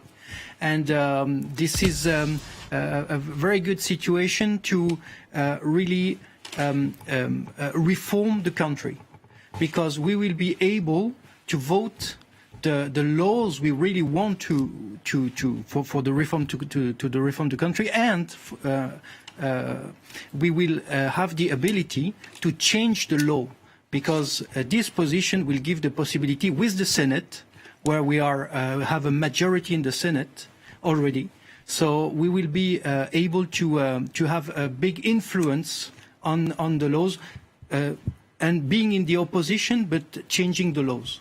Mark Perlman, our partners at Ipsos, they spoke to voters during the week and asked them which way they wanted the next government to lean. Right. It's quite interesting because when they asked that question, and we can look at a graph, I believe, they showed that 38% were hoping that Emmanuel Macron's second mandate would move towards the left, more left-wing policies being put in place. A similar proportion wanted things to remain the same, and only 25% wanted him to move to the right. But obviously, given the estimates we're getting, given that the only potential allies will be your party, it doesn't seem Emmanuel Macron will follow the wishes of the voters. Yeah, we will have a very important role to play in this new parliament. As I said, we have the majority already in the French Senate. And in the National Assembly, we will be in a constructive opposition. But do you fear that if you do go into a coalition, I don't know what negotiations are taking place as we speak already, probably, but do you fear that perhaps you won't reflect the will of the people if you go into coalition with Emmanuel Macron's party? The idea is to be in the opposition as we have been in the Senate. So there won't be a coalition? Well, we will see what will happen now, but I think this will be like in the Senate during the last 5 years. We voted some of the laws when we thought they were good for the country, and we were in the opposition when we thought this was not good laws. So this will be law per law. Thierry Masson, is a coalition something you would like to see between Ensemble and the conservative Les Républicains party? So unfortunately, something which is far too early now to already take this kind of position, just because we need to know the numbers. So you would understand that I cannot already go for building coalitions on as we don't know the actual number. But I think there is something that is clear, is that the two legislation that we want to put on the table in the extraordinary session that we will have in the summer are topics which I think can unite a lot of people. When we want to have a law on the purchasing power to protect the people, I don't think it's right or left. When we want to have a law on the urgency of the climate crisis, I don't think it's something from the far or from the left. So I don't know about a coalition, but I hope everyone will be willing to work together on these two urgencies that we have set up. Let's cross to Yenna Lee, who is in the city of Nice on the French Riviera, where one of the big names from the conservative Les Républicains party, Expatriate, was running for re-election to Parliament. Yenna, what's the latest? I've been speaking to officials just seconds ago, and they've told me that it's still too early. They don't have the projections. They're still counting the votes. Nice being, of course, one of the largest cities in France. The voting continued until 8 p.m., so vote counting continues. What we do know is, though, of course, that the Republican Party on a national scale is projected to win 78 seats. That's according to our partners at the polling company Ipsos. 78. That's within the projections we had earlier in the week. So we expected them to win between 50 to 80. So it's within that margin. 78 seats. It's a lot less than what they had previously in the National Assembly, over 100 seats. But it's not a bad number considering the fact that Emmanuel Macron's majority is projected to lose the outright majority, which means that the Republican Party could very well have a big role to play in the upcoming laws and the bills that the Parliament is set to pass. The Republican Party, of course, though, is doing a lot of soul-searching these days on whether they should be more heavily towards the right, like Éric Ciotti, the candidate here in Nice, or more moderate. We'll have to see how they fare this evening. Éric Ciotti, if he wins here in Nice, could very well take on a bigger role on the national scene. The head of the Republican Party, Christian Jacob, said he wouldn't be running for another mandate after the summer, and if Éric Ciotti performs well here, he could very well try to leave and go up to Paris and influence the Republican Party there. Lee reporting live from Nice. Mark Perlman, the deal making is already underway. Yes, absolutely, because the results are unexpected. Let's put it this way: all the estimates after round one showed that there was a good, sizable chance that Emmanuel Macron's Together alliance would garner very close to 289. We're very far from it, 224. It means that they're 65 seats away from crunching that magic number. Even if the estimates are being changed marginally, they won't reach those numbers on their own. And if you look at the breakdown of his coalition, Emmanuel Macron's party, which is now called Renaissance, it was En Marche, only has about 150 MPs. This is half of what he got last time. So this shows you, as one of his ministers told another channel, that this is far from what they expected, and you will have casualties. You already have the Speaker of the National Assembly, Richard Ferrand, eliminated. His former Interior Minister, Christophe Castaner, who is the head of Emmanuel Macron's group at the National Assembly, is out. So the top two Emmanuel Macron lieutenants at the National Assembly are out tonight. And some ministers already could be out. We're hearing that the health minister, Brigitte Bourguignon, is in big trouble in her race. And the rule that's been edicted is very clear. If you don't win, you cannot stay in government. Prime Minister re-elected, just to remind our viewers. Yes, Elisabeth Borne, who was running for the first time in Normandy. I said re-elected, sorry, elected. Elected, yes. But in a way, she's re-elected because it means that she will be able to stay. Or will she? Well, that's some leaders, including from your party, the former Justice Minister Rachida Dati, has already asked that she be removed because she is associated with the left.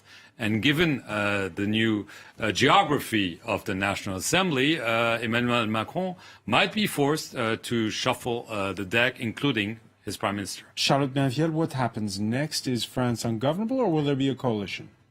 Well, I don't know, but we saw in your polls that actually 38% of people would have preferred for Emmanuel Macron's government to go more towards the left. And now we're hearing he's probably going to go more towards the right, which I think is, as you were saying earlier, is that does that really respect the will of the people? I really doubt so. And I think it's really a shame to see this going on, because I think our score really shows that actually there's a desire for people to have more action on tackling the climate crisis, on tackling social justice issues, which is not what's going to happen if they do this coalition, actually. And, you know, you were saying, oh, climate justice is not a right or a left issue, but then most of your MPs have actually voted, well, not in favor of environmental issues. The website Parliamentary, which has evaluated all the votes of MPs, has showed you way behind in terms of climate action. And I think that really shows today. And you were saying earlier that, you know, we weren't clear on who to vote for. My party has always been very clear that we would vote for candidates from Emmanuel Macron's party to counter the far right. And actually, your candidate in Beaumont did not decide to support Marine Tondelier instead of Marine Le Pen. So I think we really need to counter those ideas, and we really need stronger action on climate change and on social justice issues. And we have strong reasons to doubt that that will be the case with the current government that's going on, especially if they do a coalition with the right, which will go against the will of the people who are asking for more. All right, and we're seeing live images right now from the northern constituency of Marine Le Pen, Hénin-Beaumont, where it is a party atmosphere. Thierry Masson, since 1983, when the far right first burst onto the scene politically in France, there's been a ring fence put around them. It's called the Republican Front.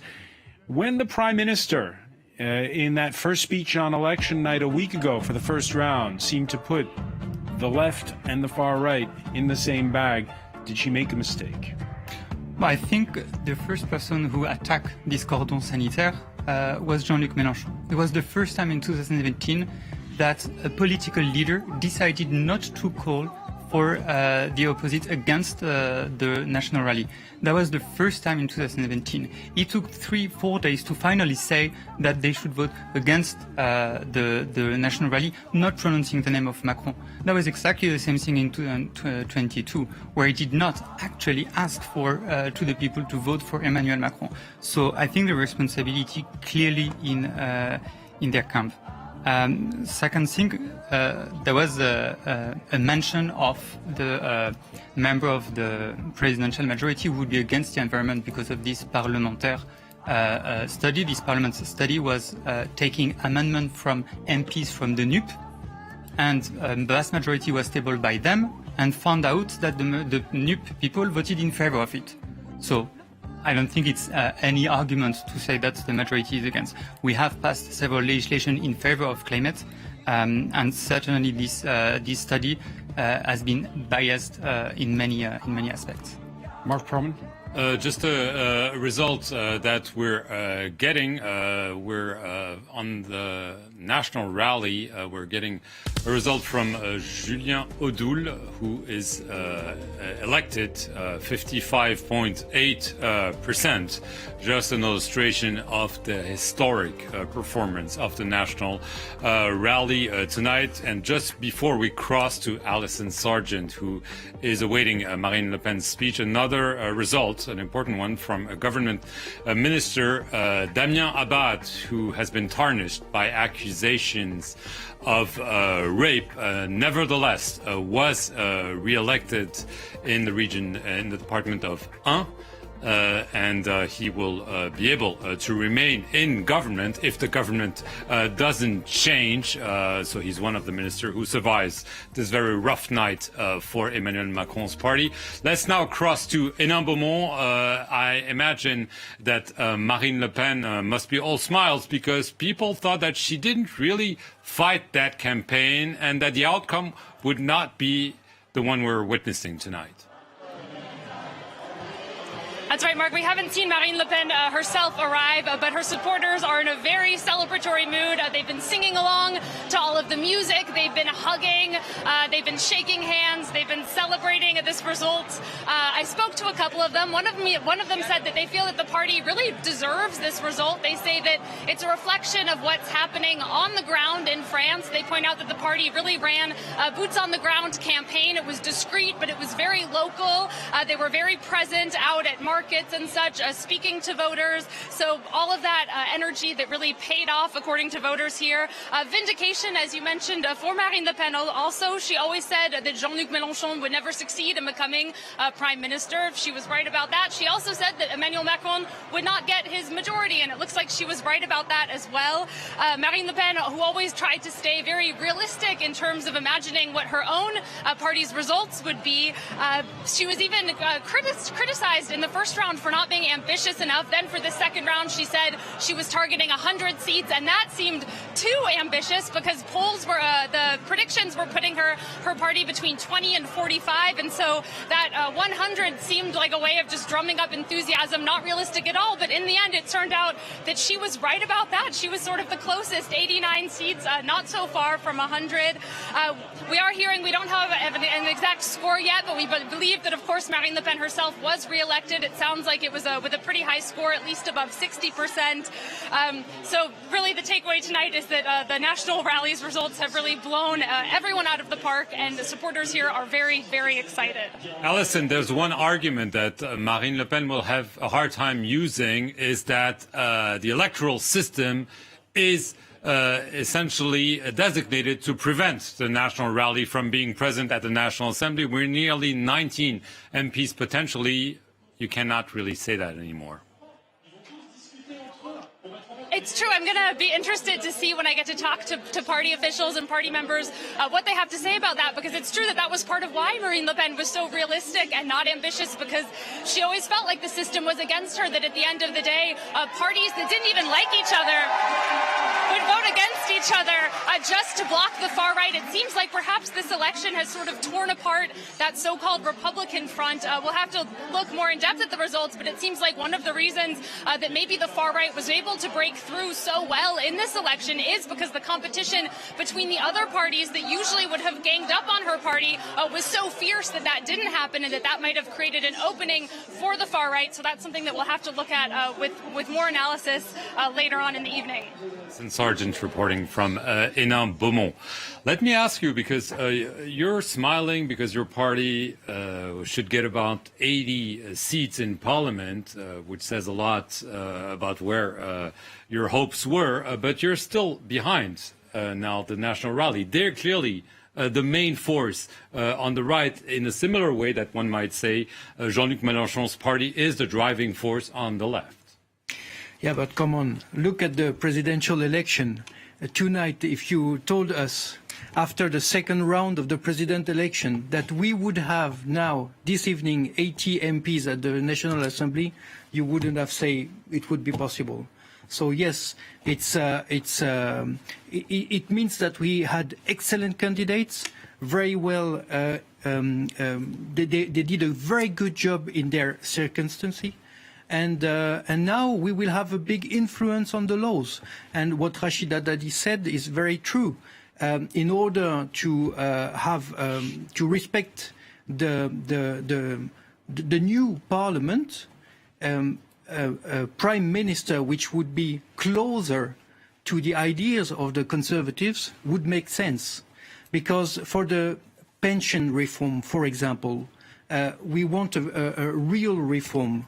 And it has not been done in the first 5 years of Emmanuel Macron. So we would be okay to vote such a reform of the pensions if it's a big reform, not a small one. We'll have to see. All right. Polls closed 30 minutes ago across France. They're still counting ballots in legislative elections from the second round. Lots of shocks, the most being the deep inroads made by the far right. Deep Laurent, reminder of estimates from polling partners Ipsos. Well, let's have a look at some of those projections. Francois, you have the left-wing coalition led by Jean-Luc Melenchon projected to get 149 seats. Emmanuel Macron's coalition on track to get 224 seats, of course, well below the 289 seats he needed for an absolute majority. And you have the far right, of course, with their historic number there, 89 seats in the National Assembly. We do also have some individual scores, so we can show you just a few of them. We have Julien Audul from Marine Le Pen's party. He's just been elected to his constituency. There's also Damien Abad, the embattled Minister for Solidarity in Emmanuel Macron's government, who, despite those scandals, has been elected with 57, almost 58% in his constituency. And we have the result of Christophe Castaner. He's the former Interior Minister and President of Emmanuel Macron's party's parliamentary group, he's just lost his seat, actually, with 48%. Diptyque, Laurent, Marc, we look at this result again. The biggest party in the outgoing parliament was Les Républicains, the biggest party in the new parliament. Well, we don't yet know what it is because we have an alliance on the left. Well, the biggest party was Emmanuel Macron. Obviously, but I mean in the opposition. The opposition, yes, excuse me. It's true. But it's a very unusual election in many ways because when you for the past 20 years, when you had a presidential election, the result was essentially confirmed at the National Assembly. So yes, Emmanuel Macron still has the most seats, but when you look at the figures, I mean, it's not good enough. Far from it. 224, according to Ipsos. The magic number is 289. If I do the math correctly, he's short of 65 seats to reach that number with his allies from the centrist party, the Modem, and the center-right party of his first Prime Minister, Edouard Philippe.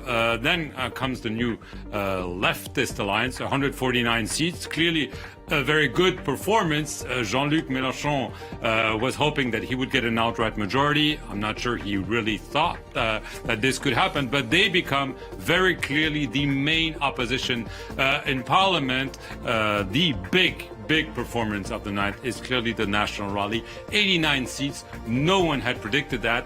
The polls were giving them half of this amount of seats at the maximum. They're clearly smashing all the records.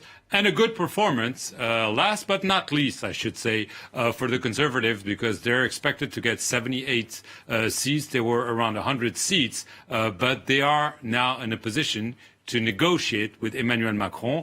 If not a coalition government, at least they will be key in Parliament to make the reforms pass. So it's a whole different ballgame in French politics. Are they in a negotiating mood where you are, Delano de Souza, over at the headquarters of the Ensemble, the Together coalition of Emmanuel Macron? Well, there's a lot of uncertainty tonight, but what is certain is that Emmanuel Macron's second term in office is going to be more complicated than the first. This after he failed to secure the absolute majority in Parliament. His Together coalition just secured 224 seats, far short of the number of 289, which they needed. Now, clearly efforts were made in the past week by both the Prime Minister, Elisabeth Borne, as well as the French President, who made an impassioned speech from the tarmac of Orly Airport before he went off to Eastern Europe in a trip which included Romania, Moldova and Kiev to get voters out to vote for what he's called the Republic, essentially his party. But clearly those efforts failed. Emmanuel Macron clearly needs to find a coalition in Parliament, and it remains to be seen how his policies pan out over the next 5 years, whether he will tilt to the right or to the left, because clearly voters who just put him back into office in April have chosen to not support him in these legislative elections. So essentially Emmanuel Macron's put back into office, but people want him to not rule with a free hand. Delano de Souza. François, yeah, just one result. First of all, confirmation that the Speaker of the National Assembly, Richard Ferrand, one of the key lieutenants to Emmanuel Macron, recognized that he had been defeated in Western France. Government Minister who was running, Marc Fesneau, has been re-elected, according to our partner Ipsos, so he will be able to remain in government. There you have it, 56.5% in the first constituency of Loire-et-Cher, so a comfortable victory, one of the very few good news for Emmanuel Macron tonight. Let's just remind our viewers that his prime minister for the time being, Elisabeth Borne, has been elected in Western France. All right, one setback to announce for your party. Lots of media attention on the candidacy in the east of France of Stéphane Ravaclé. He's a baker yes, who came to light. He's been beaten, apparently. Oh, okay. In his runoff to try to win. Charlotte Mainvielle, is France ungovernable? I ask the question again because right now we don't know what's going to happen. Well, I don't know if it's, I don't think it's ungovernable. I think, it's democracy to have the voice of the people being expressed and actually giving more voice to ideas from the left. I think it's... Or what about from the right? I mean, Marine Le Pen's party was in the runoff of the presidential election. Is it only natural that she get a strong representation in Parliament?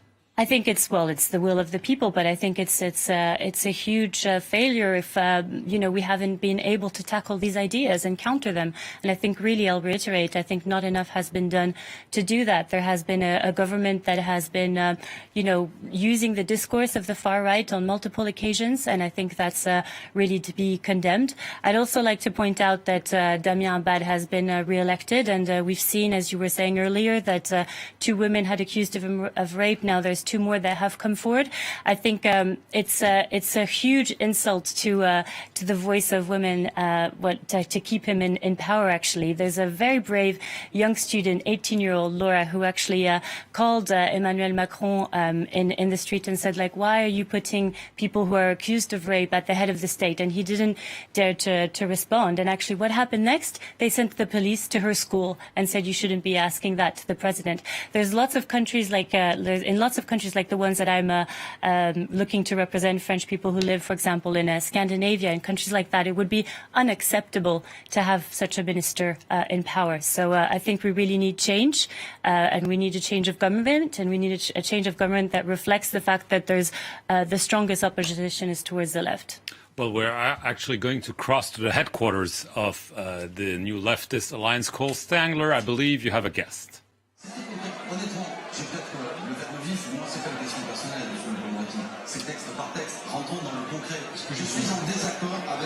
With a guest. That's right. So we're here. Yeah, can you hear me? Absolutely. Go ahead. Yeah, we're here at the headquarters here. We're at the headquarters here of La France Insoumise, Nupes headquarters. I'm here with Younous Omarjee, who's a parliamentarian, European parliamentarian with La France Insoumise. First question for you, Younous. What are your thoughts on the result so far? Is this a successful result? Unsuccessful? What do you think?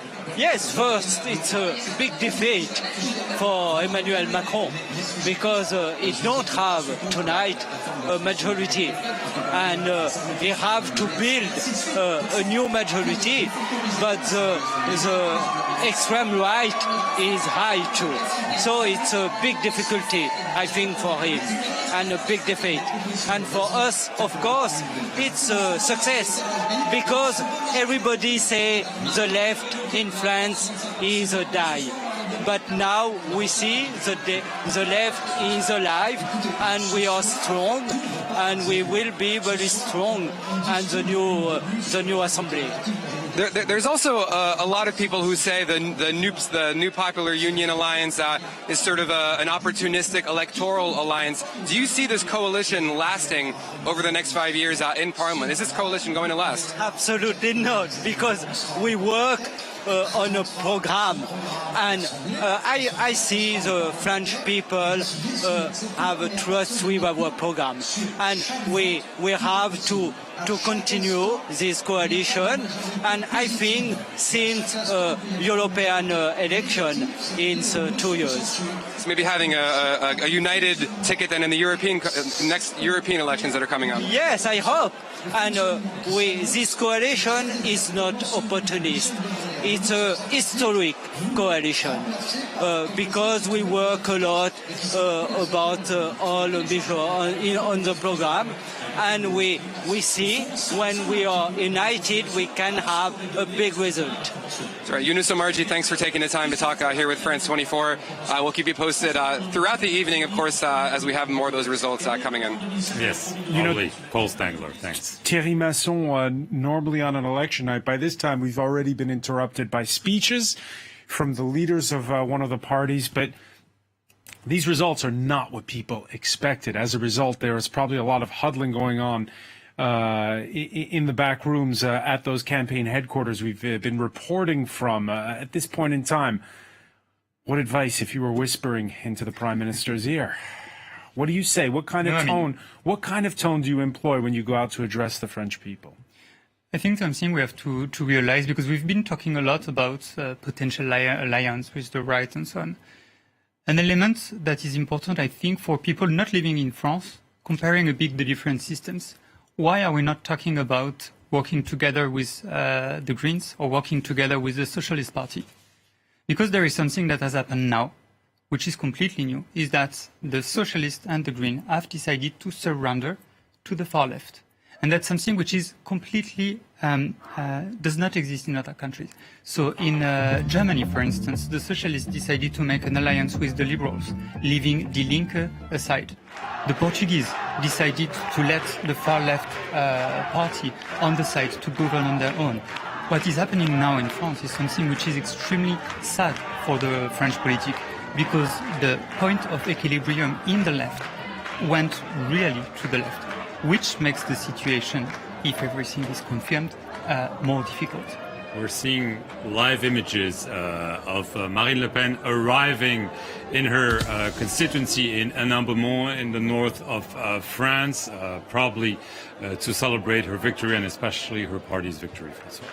Yeah, and we'll cross to it. Hopefully, just very briefly, Charlotte Maziel, I'm sorry, she's up at the podium now. We're going to cross live then to that northern French constituency of Ensemble and listen to the leader of the national rally. Again, we projected something in the region of 25 to 50 seats for the national rally. According to our Ipsos poll, they're set for 78 seats. Ladies and gentlemen, dear friends, at the outset, here we are now at the end of a long electoral journey, and the people have spoken. Overcoming obstacles such as the electoral system, the way our votes are counted, the people have now given us the great power of creating a parliamentary group within the National Assembly.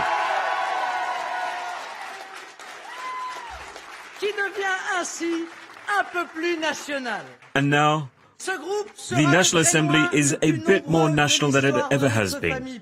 So this is a great chapter in the history of our political family. I would like to thank all those people who voted for us, for having put their faith in us. Because of their faith, we now have to move on, because we have met 3 of our targets. We have made Macron's party a minority party, so it is now no longer a single party in power. They are no longer the only ones with power, because they would have used it and abused it. And now we have to turn to true democracy. A democracy that brings our nation into the modern world, so that it is a democracy in a world of nations. It is also a great way for us to fight against those people who are trying to change things from on the top and destroy things from on the bottom, being Macron's party and Melenchon's party. But we are responsible, and we have to be respectful for the institutions that we embody. Because we are here to embody the people of France.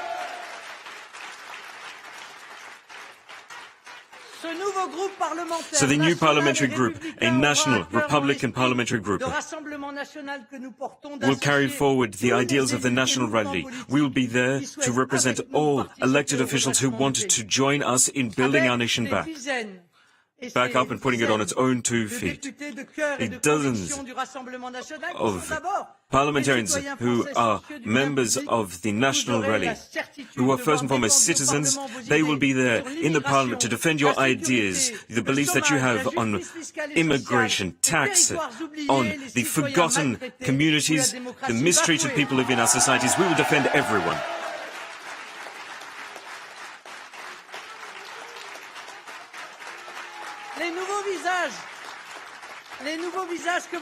The new faces that you will see in Parliament, shining faces, bright people, they will be there to carry forward our policy, a policy that will ensure that our country can continue to move forward. So we'll carry on trying to unite and rally together all people, all patriots from the left or right, those people who wish to defend our country against a collapse that we're seeing day in, day out. d'engager le redressement dont la France a urgemment besoin. We will be here to rebuild the country because the country so desperately needs it. No matter what political background, no matter what social background anyone may come from, they will be able to join us in this message of fraternity in fighting for France. Our sole ambition is to serve French people. We will fight for them, for our children, for the country. Long live the Republic, long live France.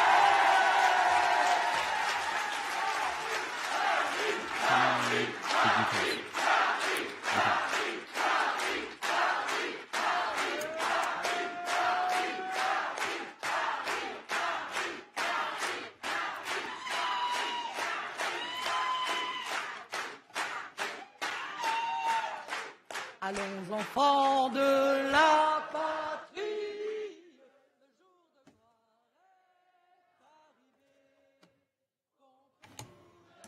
All right, Marine Le Pen there speaking in her home constituency of Beaumont on what's been a historic night for the far right in France, smashing their majority in terms of number of seats. Let's cross over to the headquarters of the new Popular Alliance and hear Jean-Luc Melenchon, their leader. And now we have to overcome divisiveness, but there is no division within our country when we are there, because we don't see the same objectives that they do. We don't have their values. We don't believe in the same future that they believe in. And they know that this is what we believe. So therefore, we will have to prepare for other forms of agreement in the future. So if by the end of this evening we are the new party with a new union, and if we have some 21 parliamentaries from the French from abroad, then we will be able to carry forward our policy, people who have the faith of the people of our nation.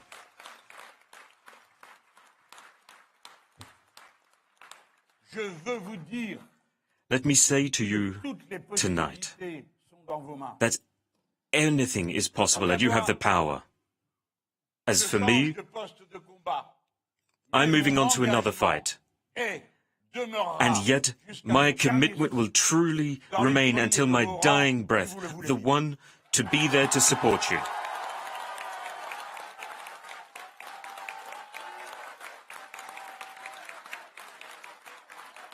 Le grand jaillissement.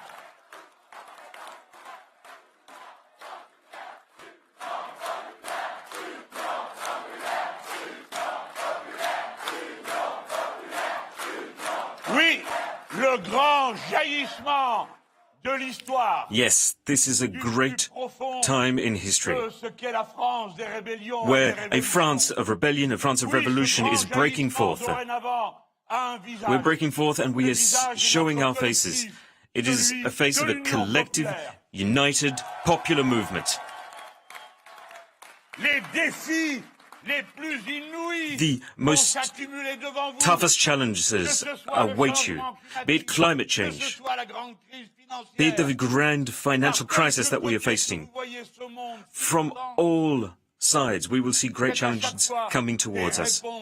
But for them, you will come forward with resounding solutions, and not one single moment will go by where we will give up on those people who brought us into, who have shown their faith in us. We will uphold the ideals and defend employees so that they will not be whittled down as they currently are by the current society. Ne doutez pas de vous-même. Do not doubt in yourselves. Do not feel impatient. Know that with every challenge, there come two stories. It is a challenge, but there is also a great opportunity. Upheaval, it may be great, but opportunities are even greater. And France is a political nation. Despite the fact that few people turned out to the elections, despite the low turnout, it is still a political nation. So we must never forget the people. We must listen to them carefully. Listen to what the people say.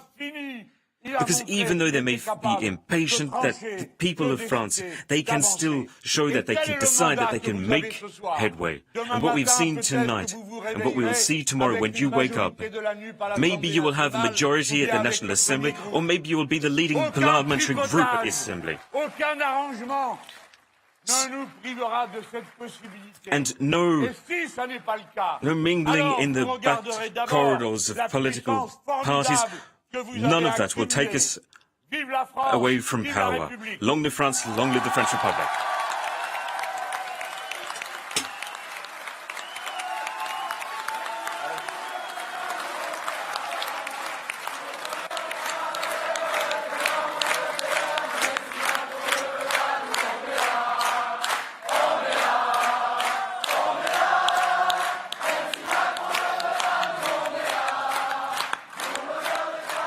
Jubilation at both at the headquarters of the leader of the far right and of the new left-wing popular union, Jean-Luc Melenchon of France's unbowed party. Melenchon, in his speech, saying that there's no majority before saying it won't be possible to make backroom deals, as you just heard. Also saying on a personal note that I'm moving on to another fight. We'll see what that means perhaps a bit later.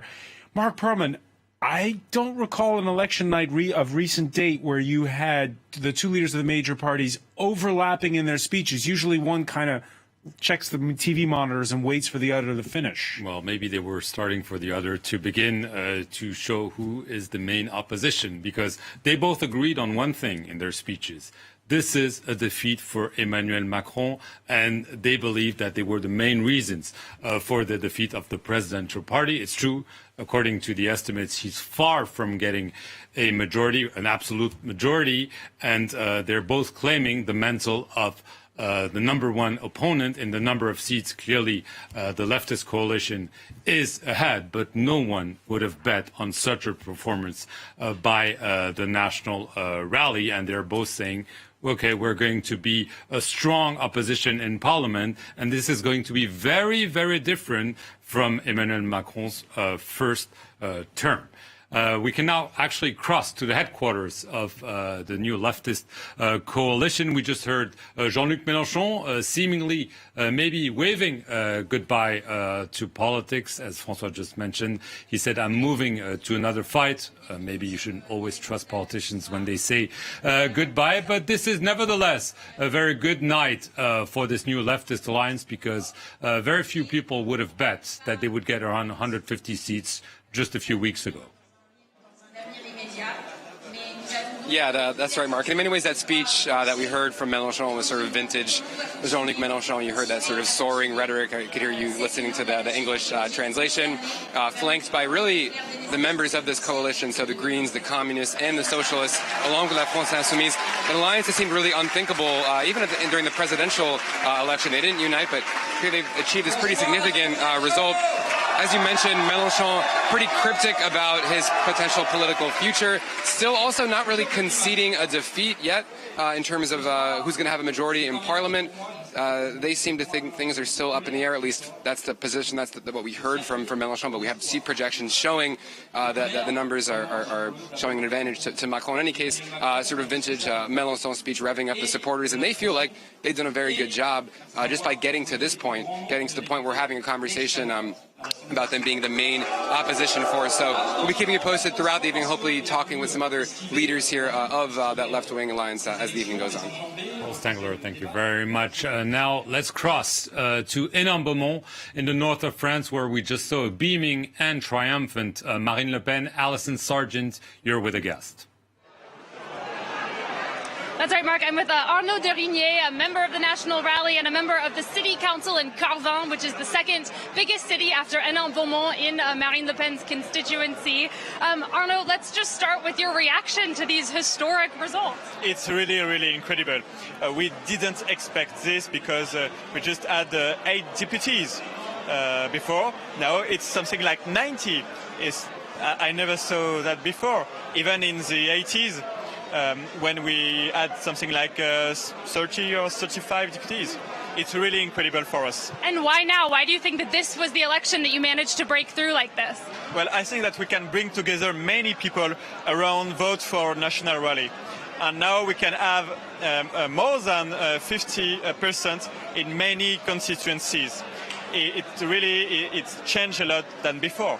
And do you think that it's a sign that the Republican front we talk about, that parties kind of demonizing the National Front and doing everything they can to vote against it, has that sort of gone away? Has the party become normalized? Yes, because you have now some people who voted for Nupes or Macron during the first round, and now you have to choose between two candidates. So some people choose us against another candidate from Nupes, from the left, or from Macron. It's the sign for me that we can really bring more and more people together around the vote for National Rally and Marine Le Pen. And your party has always said that this system of voting, the majority takes all, is unfair for your party, but it looks like it actually worked out for you, so maybe you don't need the proportional system after all. It's still the case, because Marine did 42% during the presidential election. We have something like 600 deputies at the National Assembly, and we just add something like 90 deputies. So it's really less than we can expect. So you deserve even more than this? Sorry? You deserve even more. You should have more than 89. You should have 200. If it was fair, normally we should have something like 250 deputies. It should be normal. All right, and what about what's next for the party? What's the first issues that you're going to tackle at the National Assembly? Now we can have really a big group at the National Assembly to propose some law texts,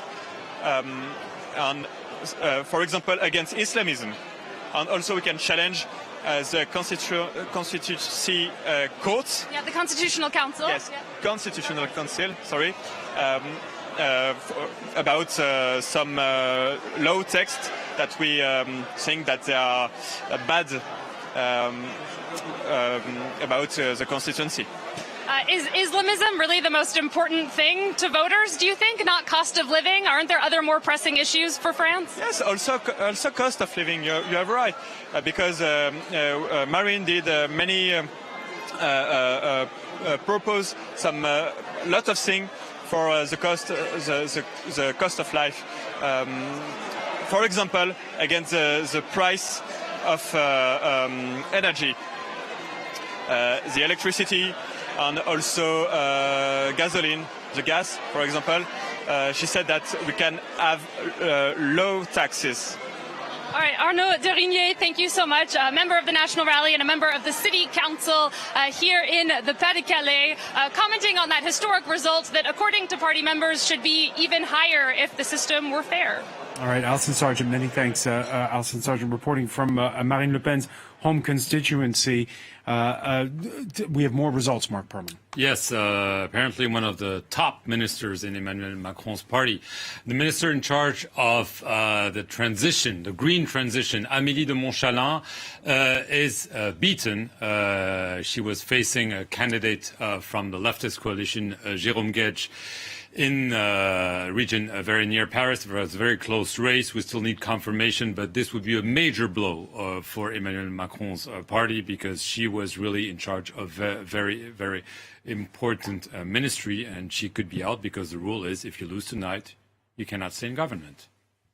All right. Just want to first off, thanks so much our panel for this first hour.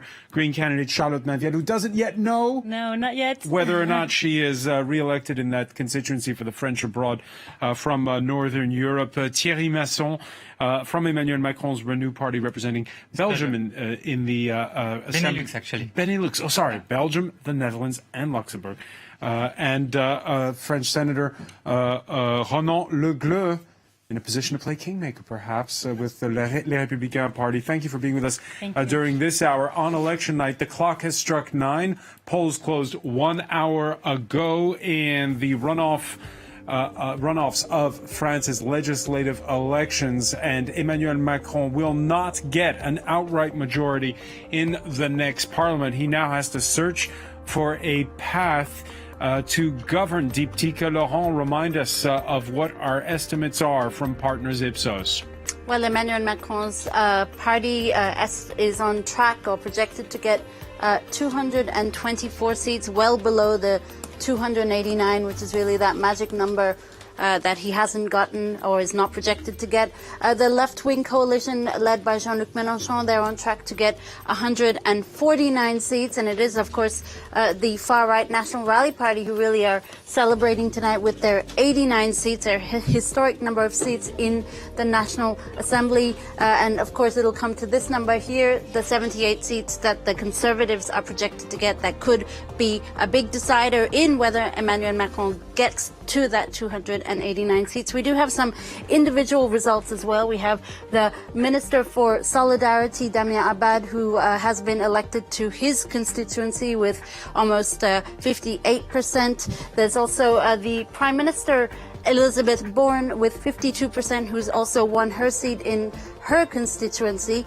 There are two defeats for Emmanuel Macron's government, a party at least. Christophe Castaner, who was the former Interior Minister and also president of Emmanuel Macron's party's parliamentary group, who's been defeated, which means he won't have that position anymore. And finally, the outgoing president of the National Assembly, Gérard Ferrand, who's been defeated in his seat, just picking up 49%. François. Deepen, Laurent, and when we look at the pie chart of the what could be the next National Assembly, we see that the conservative Les Républicains party outperforming, even though they lose seats from the previous majority. One of their big names is from the right wing of that party is Expatriate in the southern constituency of Nice. Let's take a listen. The heart of our city, the soul of our city, which is so essential to everything that we do, where our city lives, the beating heart of Nice. This is where we are tonight. And here, from the beating heart of Nice, we overcame, and we have signed a fantastic victory, because this is representative of one of great loyalty, but it is also a sign of a great challenge that Christelle Antoni has overcome. Because while we won here in the first constituency, we also won the fifth constituency.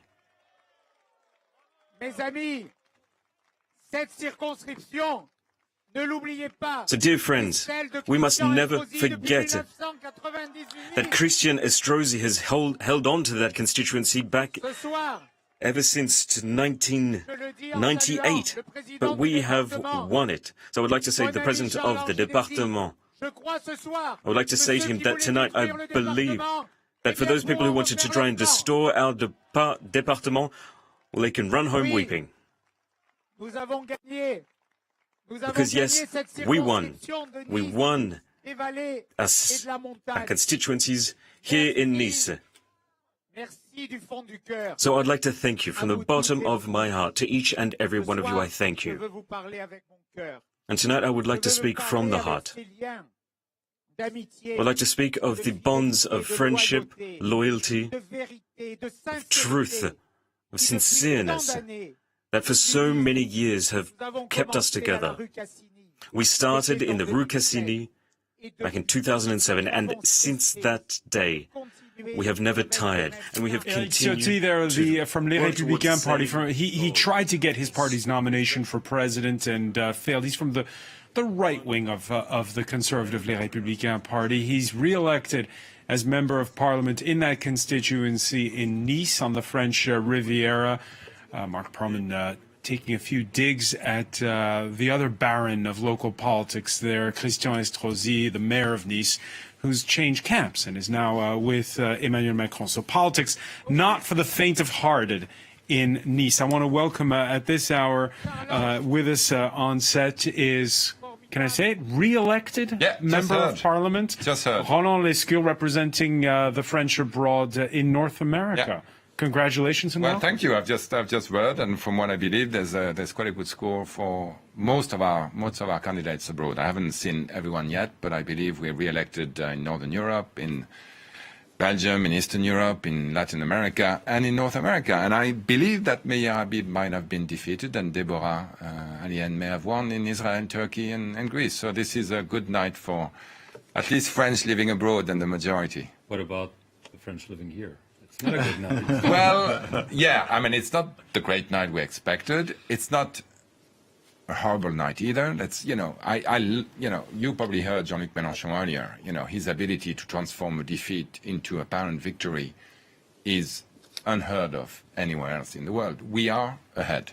We're less ahead than we hoped for. Much less. For sure. Let's put it this way. No, I agree. I mean, I won't deny that. Okay. But we are ahead. We're going to have to form a government. The president's going to have to form a government. And then we're going to have to learn how to make French Parliament work. This is going to be a good lesson. Before I ask that, let's say hello, first of all, to Sophie Rauser. Great to see you on set, usually in Brussels. Yes, I'm also very happy to be here. All right, policy advisor to the left bloc in the European Parliament and a member of Jean-Luc Melenchon's Unbowed France party.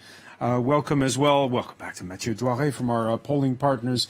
Ipsos, we'll see if it's been perhaps a long night for pollsters after the results that we just saw. We'll talk about that in a moment, particularly when it comes to the score of the far right. Also, just if I may intrude, sure. This will help maybe your questioning. We're hearing that the health minister, Brigitte Bourguignon, is defeated. It seems a very close race, but obviously a health minister is an important position, and it's once again an illustration of the not very good night, to say the least, of Emmanuel Macron's party. Yeah, and we're still waiting on the result from... 49.9. It could be challenged, maybe, but it's not looking good for her. We're waiting on the result for the re-elected president's European affairs ministers in a tight race in the east of Paris. What's the path to forming a government now? So, the path is for sure waiting for the definite results, because as you said, there's lots of tight races, and we're going to have to see once dust settles tomorrow morning how numbers really fare. The most likely scenario, according to the estimates we have now, that we're going to be the first group, three of us, Renaissance, Modem, and Horizon. So we're going to have to form a government and then look for a majority, which can be found in what we call the Republican parties. So hopefully there will be people on the left and people on the right who will be willing to work for us, not necessarily in a structural way. We'll have to see, maybe on a case-by-case matter. And I used to be the chair of the Economic Committee in the French Parliament.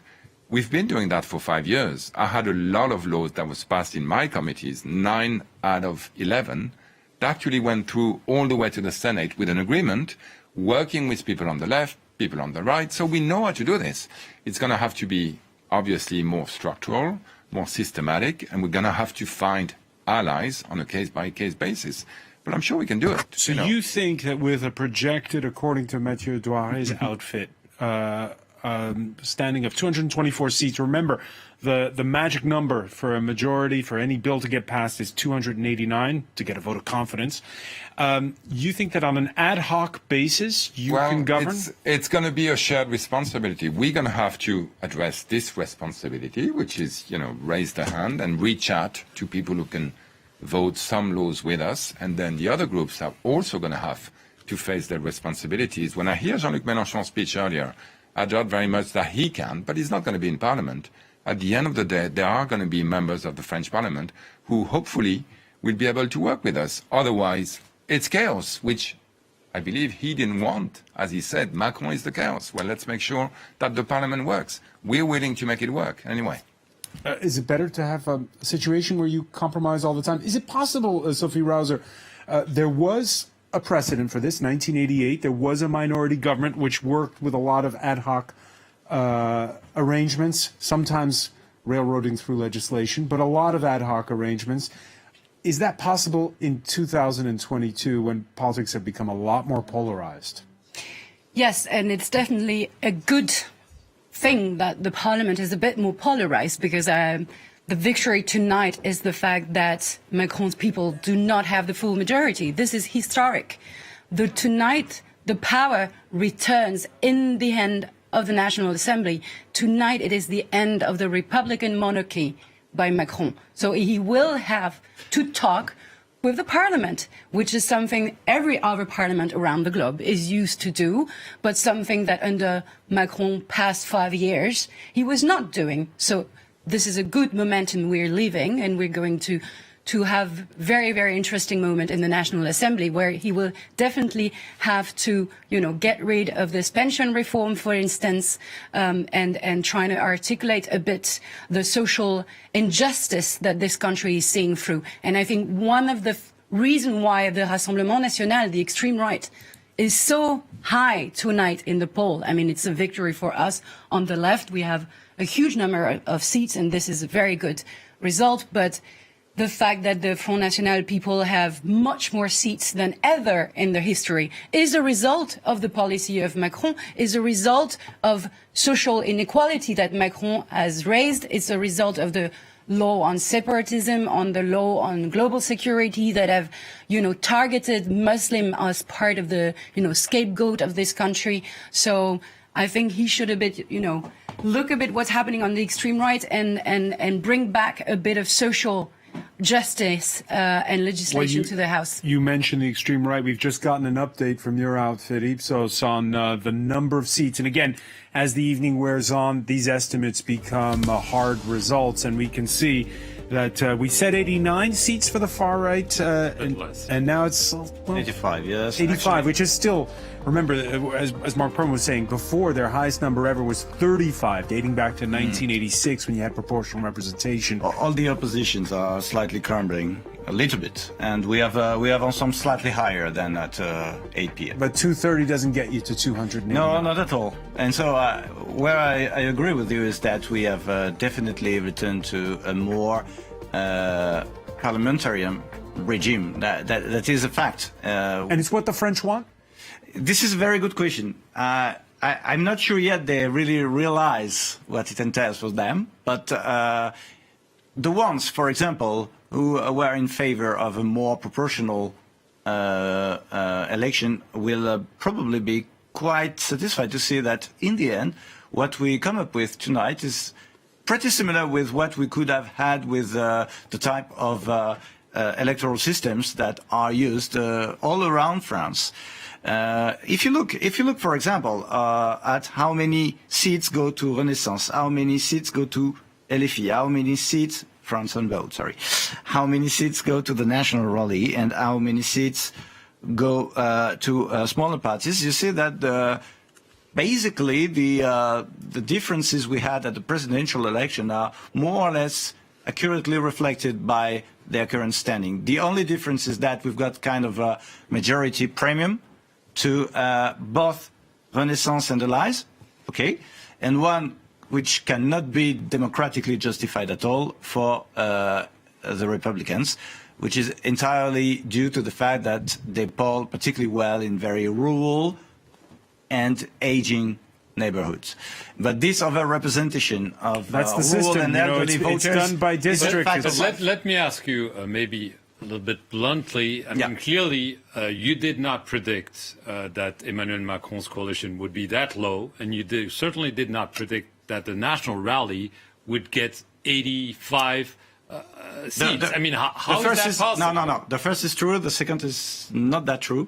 Okay. We said 20 to 55 seats. Because we are actually, I'm sorry to say that to Madame, that actually the ones who finally are slightly below the bracket are the Nupes. And what about Macron's Together Alliance? They were supposed they are to also get 50 more seats. They are also, but they had projections up to 295 seats. Yeah. It was almost impossible. They are outside the bracket for sure, because it was almost impossible to be very accurate in the week before the runoff. But one thing is certain: the National Rally had already outperformed all previous elections in the first round. And so it was entirely clear to us that they would have a group, and it was a faction. And it was very likely that if they polled well, it would be to the detriment of Nupes in particular, and that the size of their minority would be commensurate with the size of Nupes' minority. So we had just moments ago on set with us Roland Lescure, re-elected, and suggesting that there can be a minority government with ad hoc arrangements looking both left and right. Let's cross to the headquarters of Emmanuel Macron's Ensemble coalition and Together coalition and Delano de Souza. Delano, what's the feeling right now? These results now sinking in? Well, François, you heard in the last hour both the left wings, Jean-Luc Melenchon, and the far right's Marine Le Pen, take credit for essentially denying Emmanuel Macron a majority in Parliament. The Ensemble or Together coalition cobbled together just 230 seats in the French National Assembly, far short of the 289 needed to secure that absolute majority. So it remains to be seen if Emmanuel Macron will be able to push through legislation which he wanted to, like reforming France's pension system. But one thing is clear is that the president's plea last Tuesday to get French citizens to vote and not create disorder to the global disorder we're already seeing due to the war in Ukraine failed to resonate with voters. One of your panelists actually mentioned that Emmanuel Macron's second term in office is going to be more complicated because the president essentially won't be able to rule with a free hand, and he will have to go to Parliament and consult them if he wants to make changes to the country's laws. Delano de Souza, and we have another result that's a setback in more ways than one for Emmanuel Macron. Well, we have, according to the other channel, French channel, TF1, we have two interesting results. One is one of the top ministers, Amélie de Montchalin, who's in charge of green transition, and this is a key priority for Emmanuel Macron. She's apparently beaten by a candidate from the new leftist coalition in the Essonne region near Paris. Jérôme Guedj apparently edges Amélie de Montchalin, which means that she will need to leave government. In the meantime, it seems that his Minister for European Affairs, Clément Beaune, who is probably in one of the most difficult races in central Paris, comes out ahead. This is again according to TF1, and that he would be elected. So we'll have to wait and see. But clearly this is not a good night for Emmanuel Macron, not a good night for his ministers, because they will clearly, according to our partners Ipsos, not have the majority, the absolute majority they were seeking. So they'll need allies in the parliament. And that's not what Emmanuel Macron has been very good at, because he's been governing with a strong majority. We've had rubber stamp parliaments in France oftentimes. I say that because with the president-elect every 5 years, parliamentary elections follow. Usually you give the new guy a mandate. This time around, it's going to be a different story. It's back to coalition politics of old, Sophie Rauser, and I heard Roland Lescure talk about trying to do deals, to look left, look right. Does that mean he's going to try to pick off that newfound alliance that you have with the Greens, with the Socialists? Well, I was also very happy to hear from Mr. Lescure that now he's ready to debate and negotiate with the Parliament, because definitely this is what has been missing. Sorry, we'll have to cut you off. We'll get back to you because the head of the Republican Party, Christian Jacob, is speaking. Let's listen in. So his 5-year mandate has been a complete shambles, and that is what these results show us today. And I'm happily here to answer any questions or comments you may have. So you'll have to speak up, kindly. So Julien Neny from France Television. Would you say to other political leaders that the French political landscape has now greatly changed, or any messages to those French political leaders? Well, what I can say is that President Macron has led these past 5 years, as we have all seen. He instrumentalized the far left and far right in the lead-up to the presidential elections, and also in the lead-up to the legislative election. And the results are self-evident. So for us, it is perfectly clear we are an opposition party against Macron. And is that the majority position within the party? It is. But what about Jean-François Copé? Well, Jean-François Copé, whenever he spoke for himself, not for the party. Let's come back. The National Rally. Question, sorry. Good evening. National Rally, leading opposition You're listening there parties to remarks by the leader of the Conservative Les Républicains party, fielding reporters' questions, saying we are an opposition party. Time will tell, Mark Perlman, if that's the case, or whether they become, in the days to come, a coalition party. Well, this is a good way to start a negotiation. You're saying, I'm in the opposition. If you want me in, well, you have to pay the price. We'll see what happens in the next few weeks. It's a very unusual time in French politics. Before we go back to our panel, we're going to cross live to Kiev, where our senior reporter, Catherine Norris-Trent, has been following this election night. Emmanuel Macron made the trip to Kiev finally a few days ago. Clearly, he pledged some things to his Ukrainian counterpart, Volodymyr Zelensky. After the results tonight, it's not so certain that he will be able to deliver.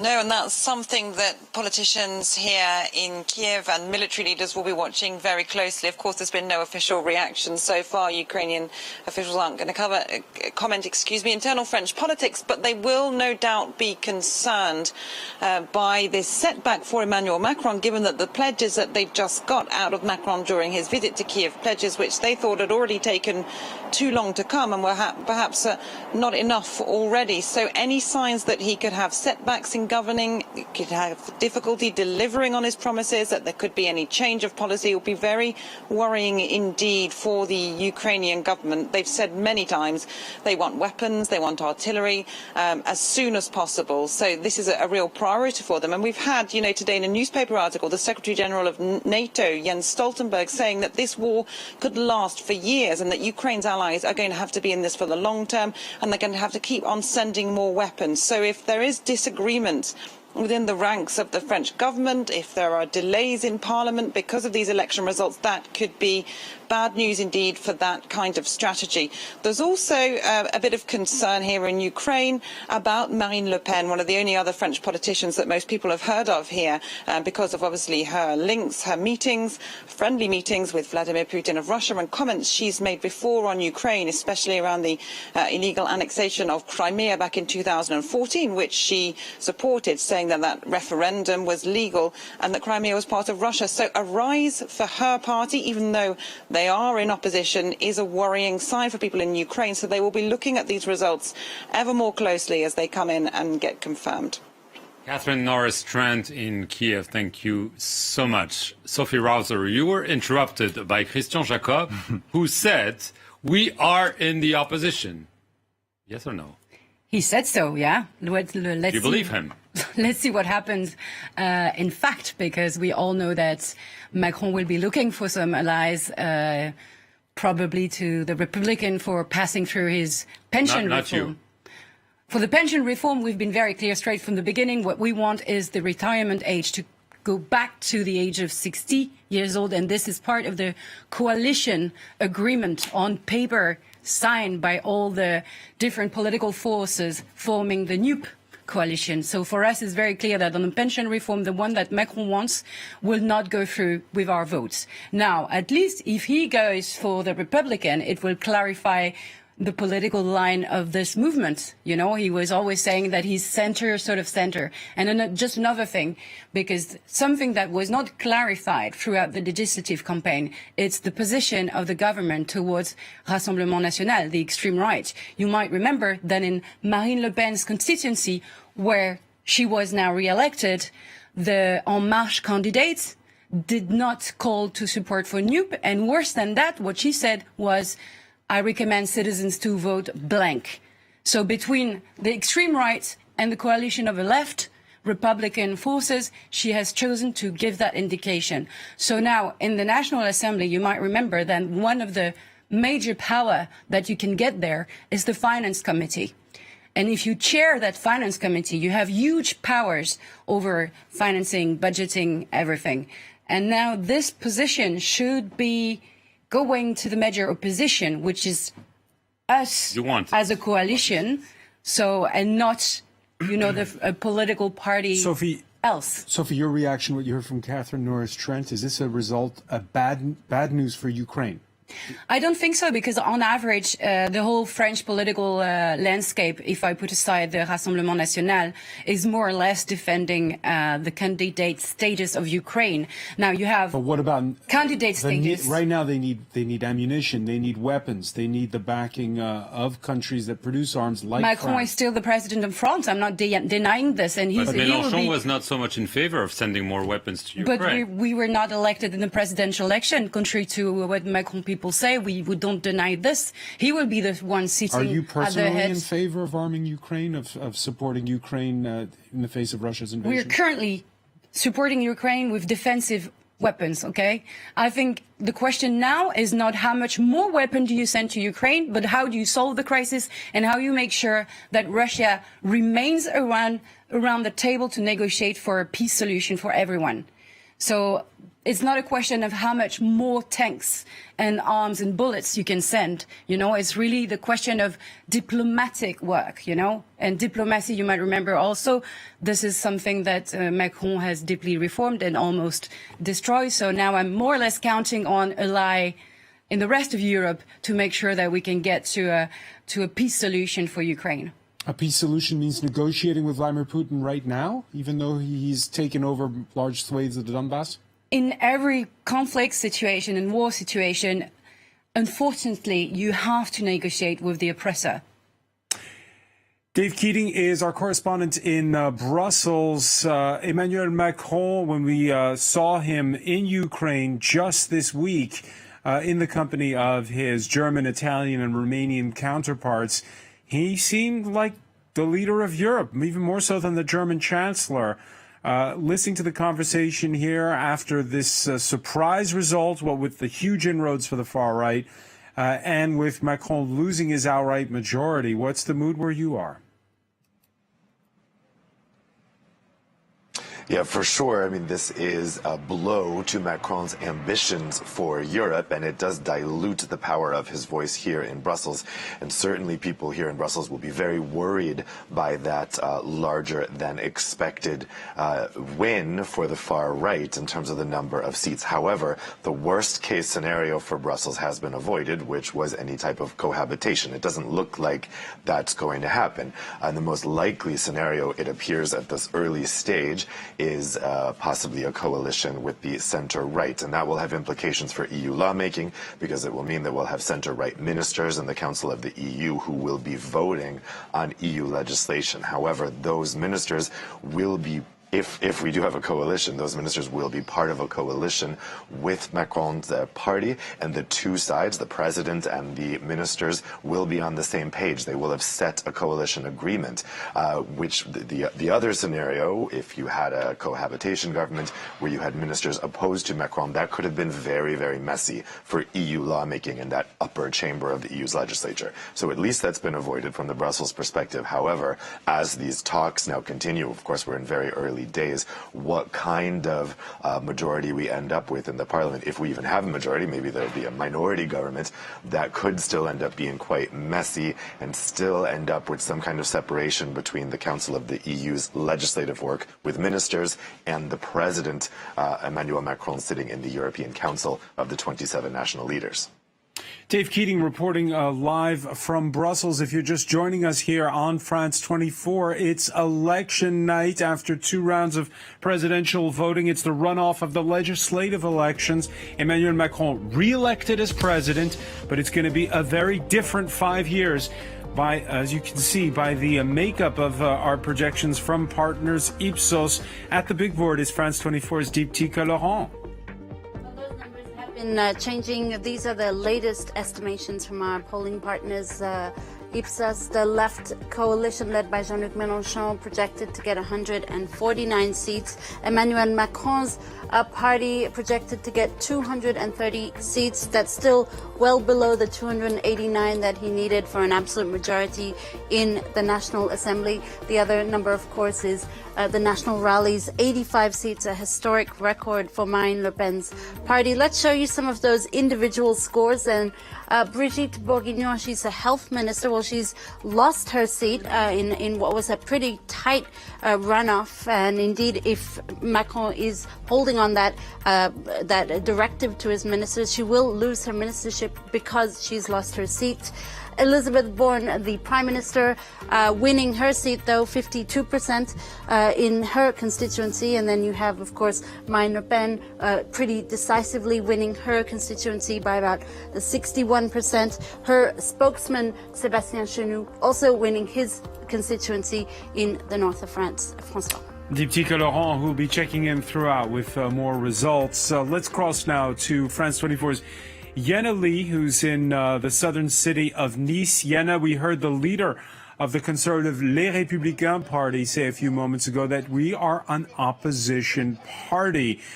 Tell us what's the mood where you are on that score. Well, I'm standing outside the Republican candidate's headquarters here in Nice. Éric Ciotti has won his re-election bid. He will be an MP in the French National Assembly for the fourth time. During his victory speech, he said it was the most difficult race he had run so far. And joining me now is one of his supporters, Eric Gilly, who is a professor of geography. Thank you so much for joining us on France 24. How do you feel as a supporter of Éric Ciotti and also as a card-carrying member of the Republican Party? I'm very happy because tonight it's not only one victory but two victories. One is against the system of Mr. Macron and the other one is against the system of Mr. Estrosi, who is the local leader. Yes, of course, Christian Estrosi is the mayor of Nice and he's also a major rival of Ciotti in this region. Mr. Gilly, Macron losing his majority and the Republicans projected to win around 76 seats. Are you satisfied with this result? It's a lot lower than what they had before. Yes, of course, I'm very satisfied because President Macron has tried to destroy the left part and the right part of the normal assembly. And now he has been, in fact, eaten by his two children. You see, he has created an extreme right and an extreme left that are now two powerful parts of the National Assembly. So he will have big difficulties now to make as he used to do, and his system will be more and more difficult to pursue. Well, big challenges ahead for Macron, but also for the Republican Party. Do you think the Republicans, now that they have more of a weight because of Macron losing his majority, do you think they will be able to be more powerful in decision-making, with lawmaking within the French Parliament? Yes, because they have an important group. Some people thought they will have less seats in the assembly. No, it's a normal group now. And everybody knows where is the normal right part of the assembly. But of course, Éric Ciotti sits within the far right, within the Republican movement. Do you think Ciotti should have more of a prominent role on the national stage? Yes, I think so, because for the presidential election, he was one of the person who could have been the candidate for this part, and but the results have been very bad. And now we have better results with the Republicans, so that means that everything is not lost. Thank you so much. Back to you, François. Many thanks, Yenna Lee. Mark Proman.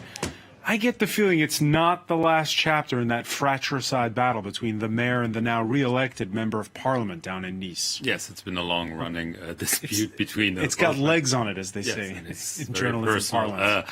As well. I want to ask you, Mathieu Douaret, when we look at the figures, obviously the coalition of Emmanuel Macron getting around to your latest estimate, 230. But if you break down and you look at Emmanuel Macron's party, it used to be called En Marche, it's now Renaissance, they get around 150, 160 MPs, which is more or less half of what they got 5 years ago. Yeah. I mean, if you break it down, I mean, it really tells a lot because Emmanuel Macron was re-elected, yes, but his party really has half of the score it had last time around. And the figures are interesting, and the people are interesting as well, because if you look at who the major leading personalities defeated tonight, all of them were socialist MPs elected in the former majority of 2012.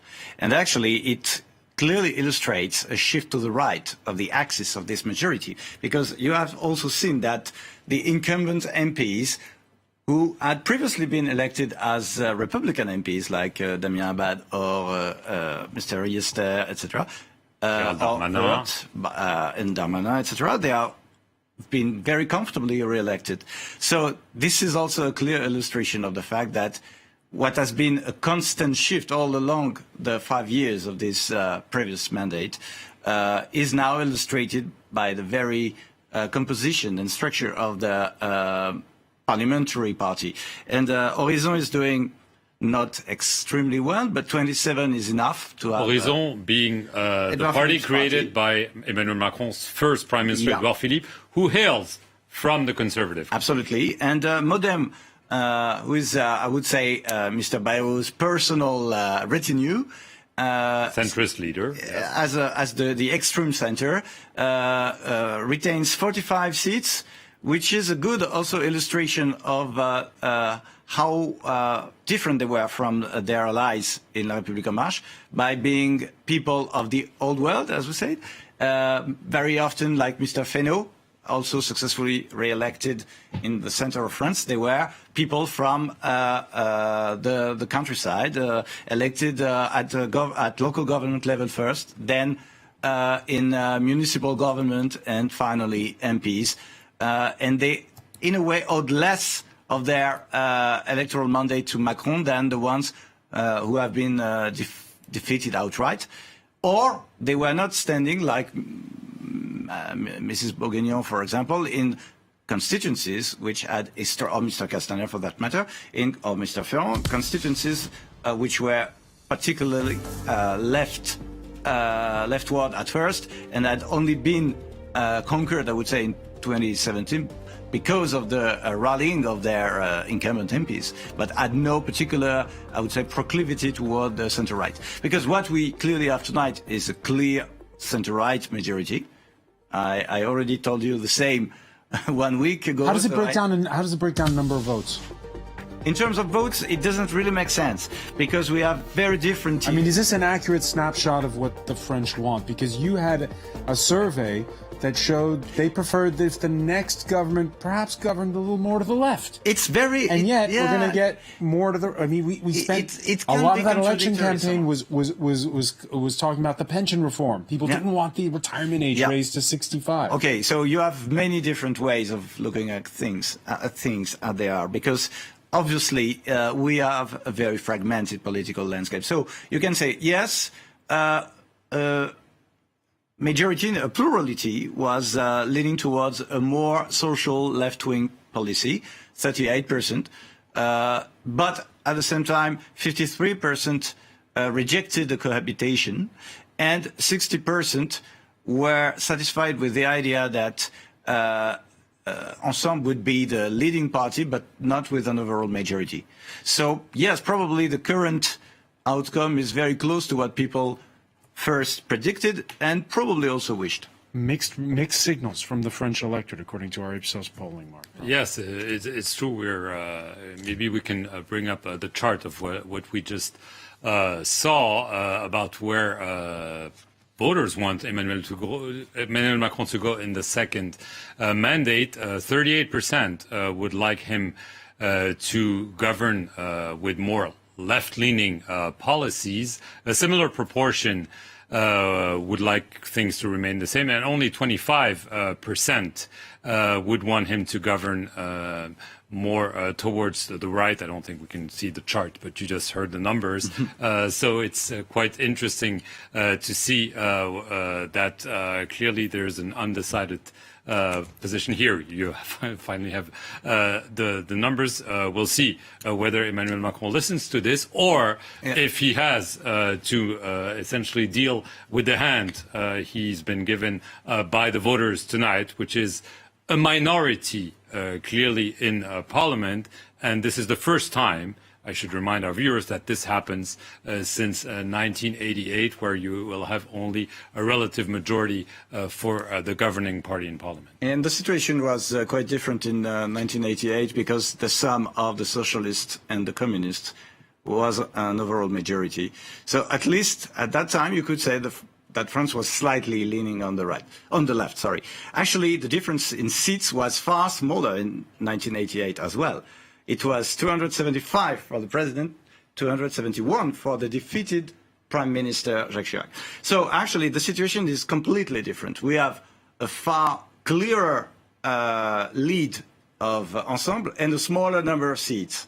So that makes a completely different situation that looks far more, it really harks back to the years of parliamentary regime under the Fourth Republic, but also it looks like German-style coalitions. We'll have to see if French politics really change. Let's now cross to Cole Stangler, who is standing by with a guest at the headquarters of the New Popular Alliance, projected 149 seats. Maybe they were hoping for more, but nevertheless, this is a victory for the union strategy pursued by the leader, Jean-Luc Melenchon. Yeah, I'm here now with Tomek, who's an activist with La France Insoumise and the Nupes coalition. You were an activist on the campaign of Sarah Legrand in Paris, who actually won election last Sunday. So to start off, I mean, what do you make of this result? We heard that Jean-Luc Melenchon was calling for this majority, wanted to have a power-sharing arrangement. Is it a successful night or is it a disappointing night for the left?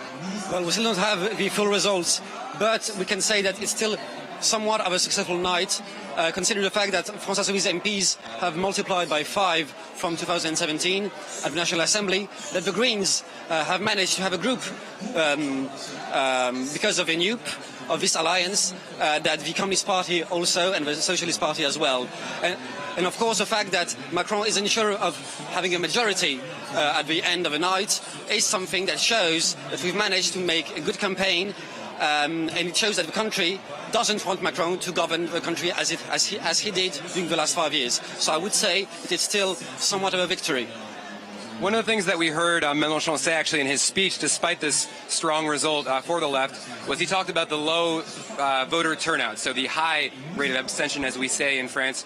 Abstention especially high among young people, especially high among low-income voters. Why didn't more people turn out to vote, especially among young people like yourself? Absolutely. Well, I would believe it's because of the fact that people are getting more and more disgusted by how politics is being done. We've seen during the last 5 years that, ministers who are having affairs, who are having bad affairs, who were, violent towards protesters and had absolutely nothing happen to them. They're beginning to believe that, it doesn't matter what they do.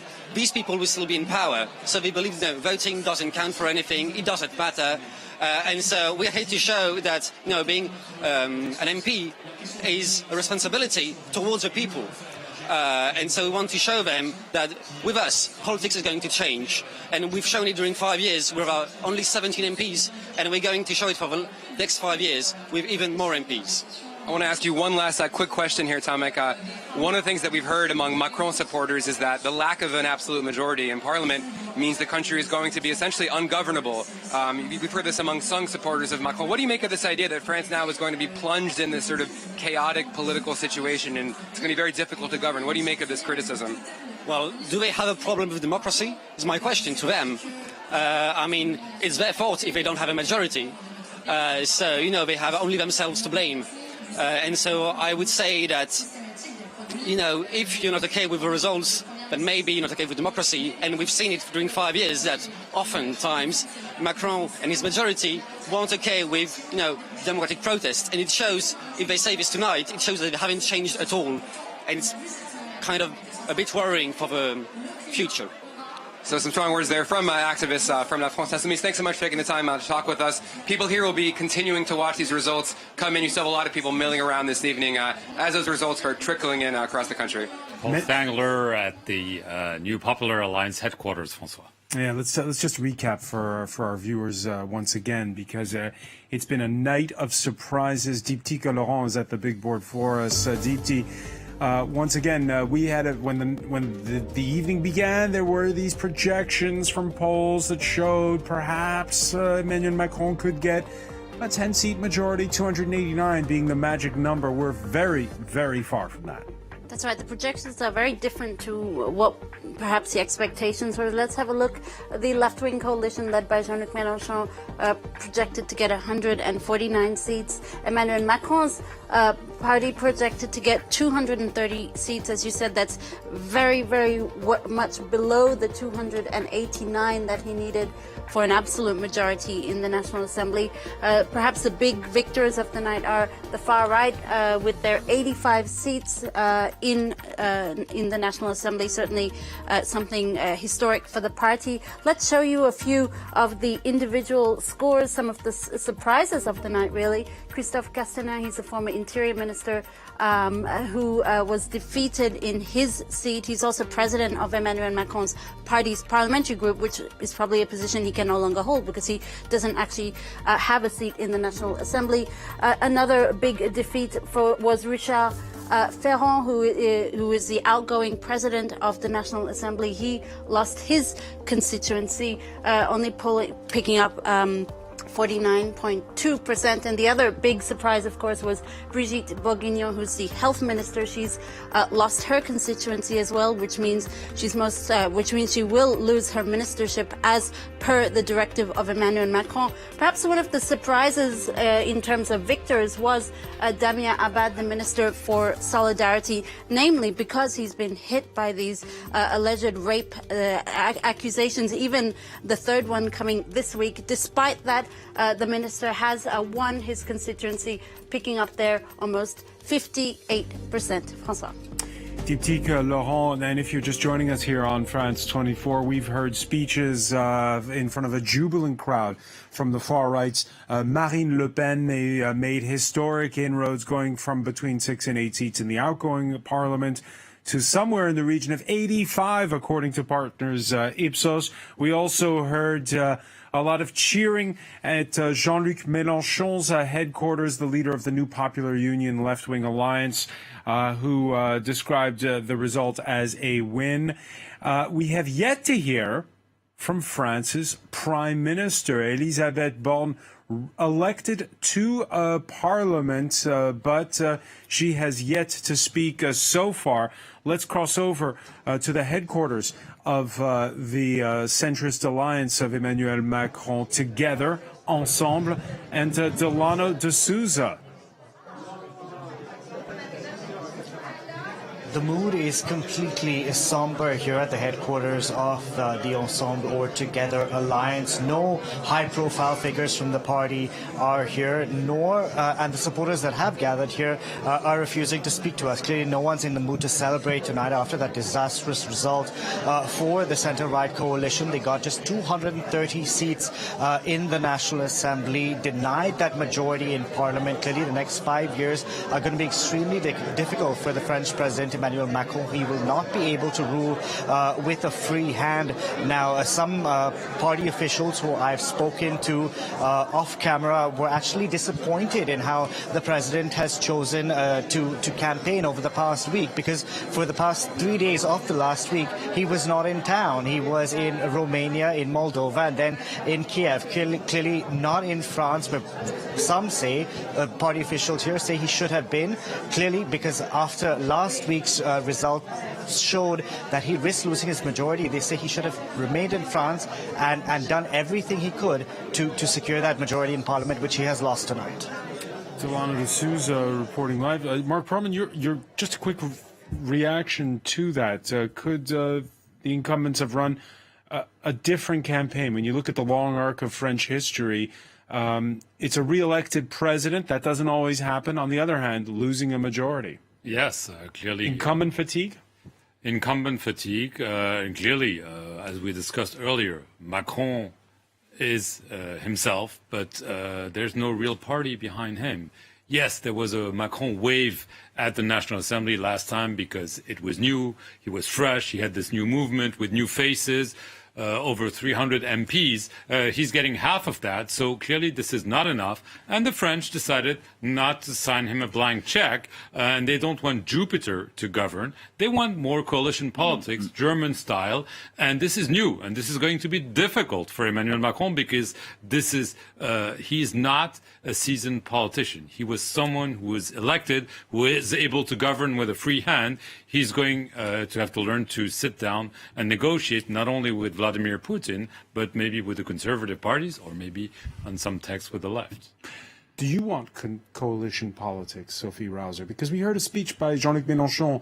He talks about the march of history. He talks about revolutionary change, was I believe his exact words. Does that mean he's against reform, left-wing reform even? No, we're in favor of left-wing So does that mean you're in favor of coalition? Well, if Macron agrees with us to raise the minimum wage, for example, I mean, there's no problem. If he offers to the House, to the National Assembly, a law that is truly against social inequity, we would definitely vote in favor. But I doubt that this is what he will do. And don't forget that, as in other parliaments, you were talking about the German example, we could also bring the Spanish example. You can also, from within the House, you know, when you're a member, propose legislation. And I think this is the major new thing here, is that for once with 17 MEPs, France Insoumise was able to make multiple proposals of the legislations. And now that we have, the latest figure was almost 150. So you're glad that the legislature is back, if you will? Yes, I'm very glad that finally in Europe we will also have a parliament that does have a power. But aren't you afraid that Emmanuel Macron will try to pick some members of your coalition, maybe the Greens, and essentially make sure your coalition explodes after tonight? Of course, I'm sure he will try. I'm sure he will try first to reach out to the Republican, because most of the reforms that he said, for example, the pension reform, this is something the Republican can agree with.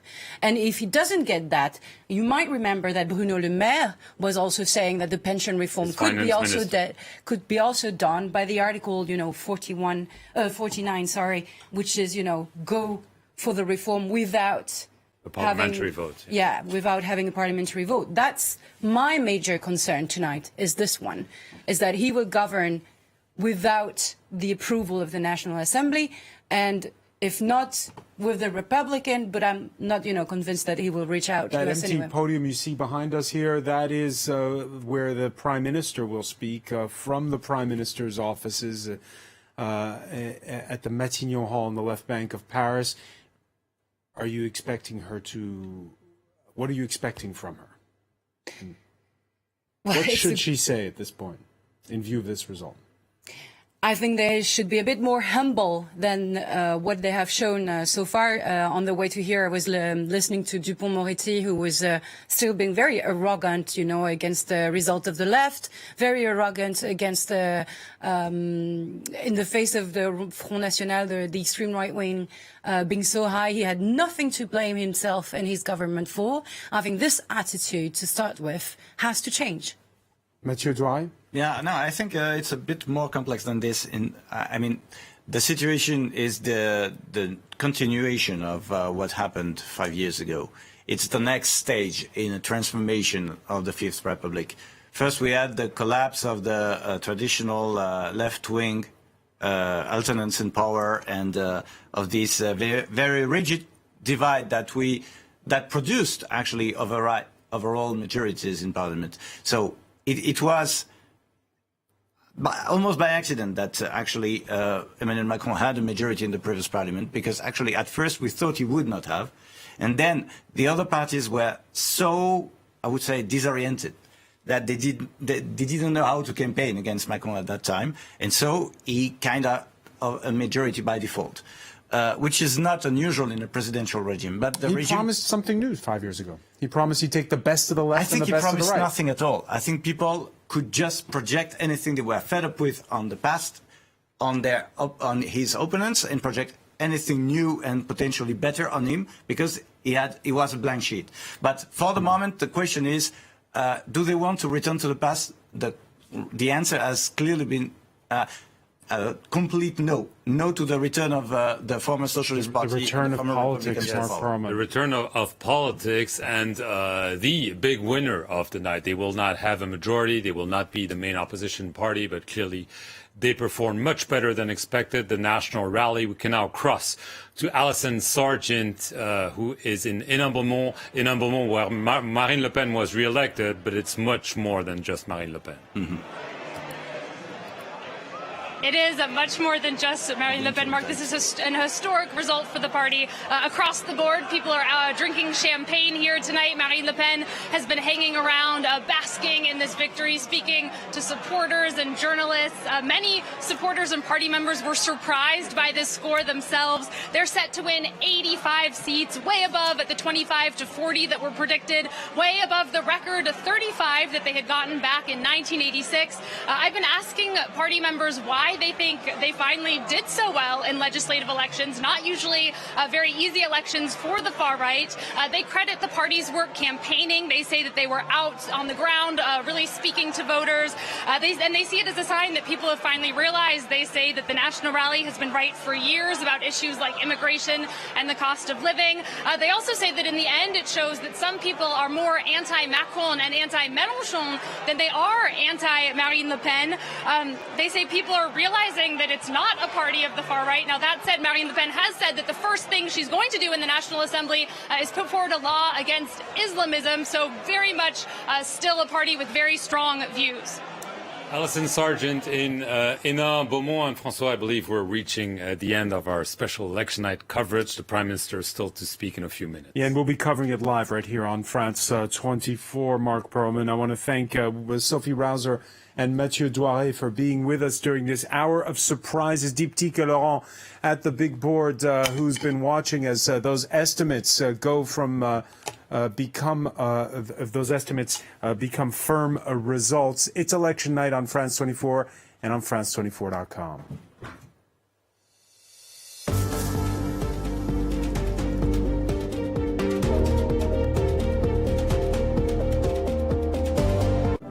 Fake news.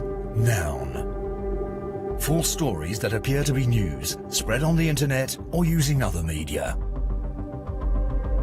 At France 24, our job is to provide you with information that's been verified. We check sources, we check facts, we sort what is true from what is fake. At the France 24 Observers, we verify photos and videos circulating online. If they're fake, we let you know and tell you how we spotted them.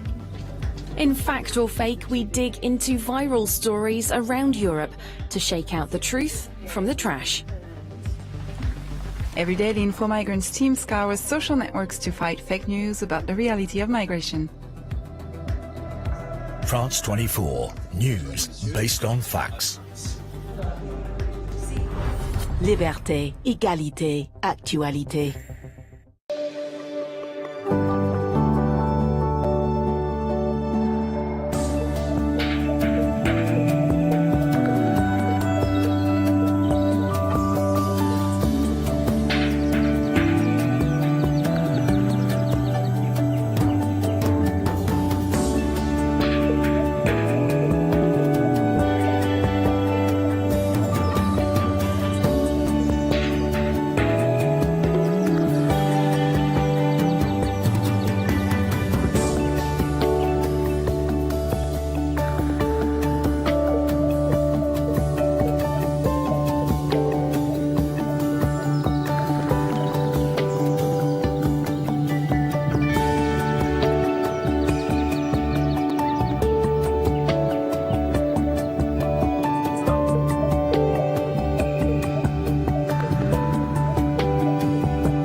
Thanks very much for staying with us. Time now for Eye on Africa with me, Georgia Calvin-Smith.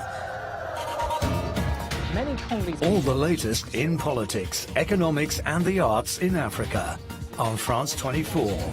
Our journalists are in every region, every country, to report on the emergence of a continent of unparalleled riches. Bringing you Africa's stories on France 24. Thanks for joining us. Do so again. Take care. Liberté, égalité, actualité.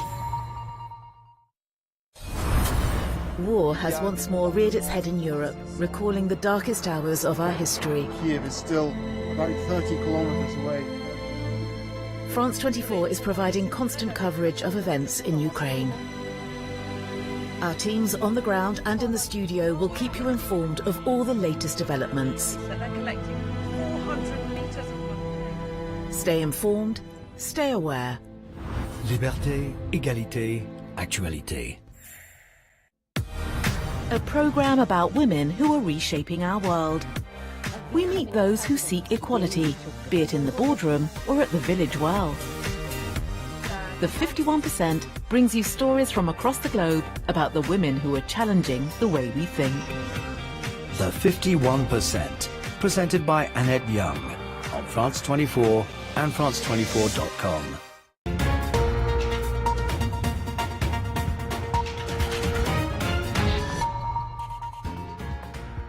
French President Emmanuel Macron loses his parliamentary majority in the second round of the country's legislative elections, a major blow to the president's reform agenda at the start of his second term in office.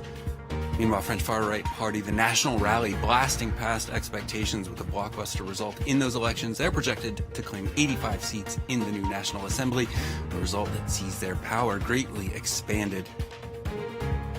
And Colombians choose their next president in a historic runoff between a leftist former guerrilla leader and an eccentric right-wing populist businessman.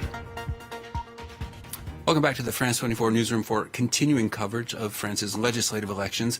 The latest results are in for Sunday's second and final round of voting for the French National Assembly.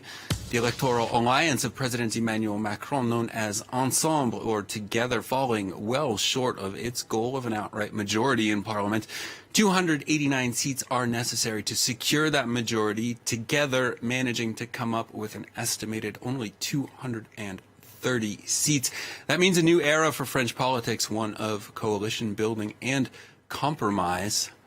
France 24's Delano de Souza has spent the day at the headquarters of Macron's alliance here in Paris. Delano, what's the mood down there?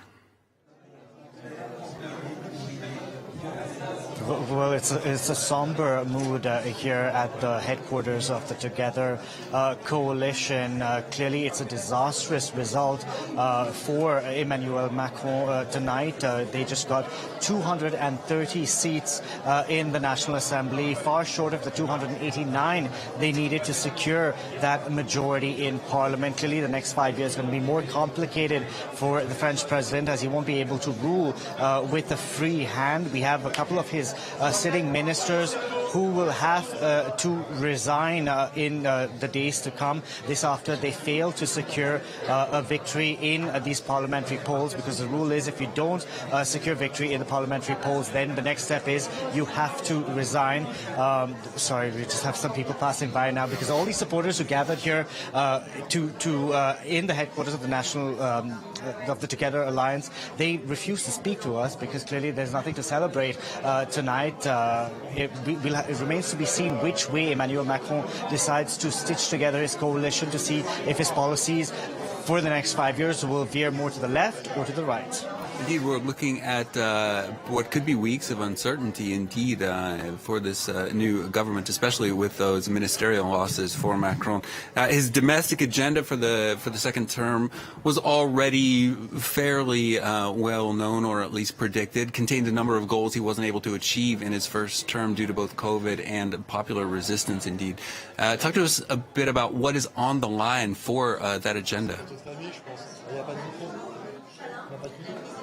Well, there's a host of things on the line, including his reform to the country's pension system, because remember, this is something he ran on. But clearly we have now the left-wing Nupes party, which has a chunk of the National Assembly who want to see the retirement age brought down from 62 to 60 years of age. So clearly Emmanuel Macron won't be able to raise the retirement age like he wanted to. So a lot of things at this point in time are up in the air until we know which way Emmanuel Macron is going to get that coalition in the National Assembly. So things still won't be certain for the next few hours to come, or days potentially. Indeed, we are waiting for the confirmation of those final results. But so far, as Delano, as you said, appearing to be a fairly disastrous night for Macron's alliance. That's France 24's Delano de Souza joining us live from the headquarters of Macron's Ensemble alliance here in Paris. Well, prior to the elections, Macron confirmed any member of his cabinet who lost their bid for assembly would indeed be called upon to resign from their ministerial position. His Prime Minister, Elisabeth Borne, will be keeping her spot as she won her first ever run for public office in Western France, as will Interior Minister Gérald Darmanin, who won his re-election bid in the Nord department of northern France, as well as Europe Minister Clément Beaune here in central Paris. Some figures very close to the president, however, did lose their seats, including former Interior Minister Christophe Castaner, until just now the head of Macron's party in the National Assembly.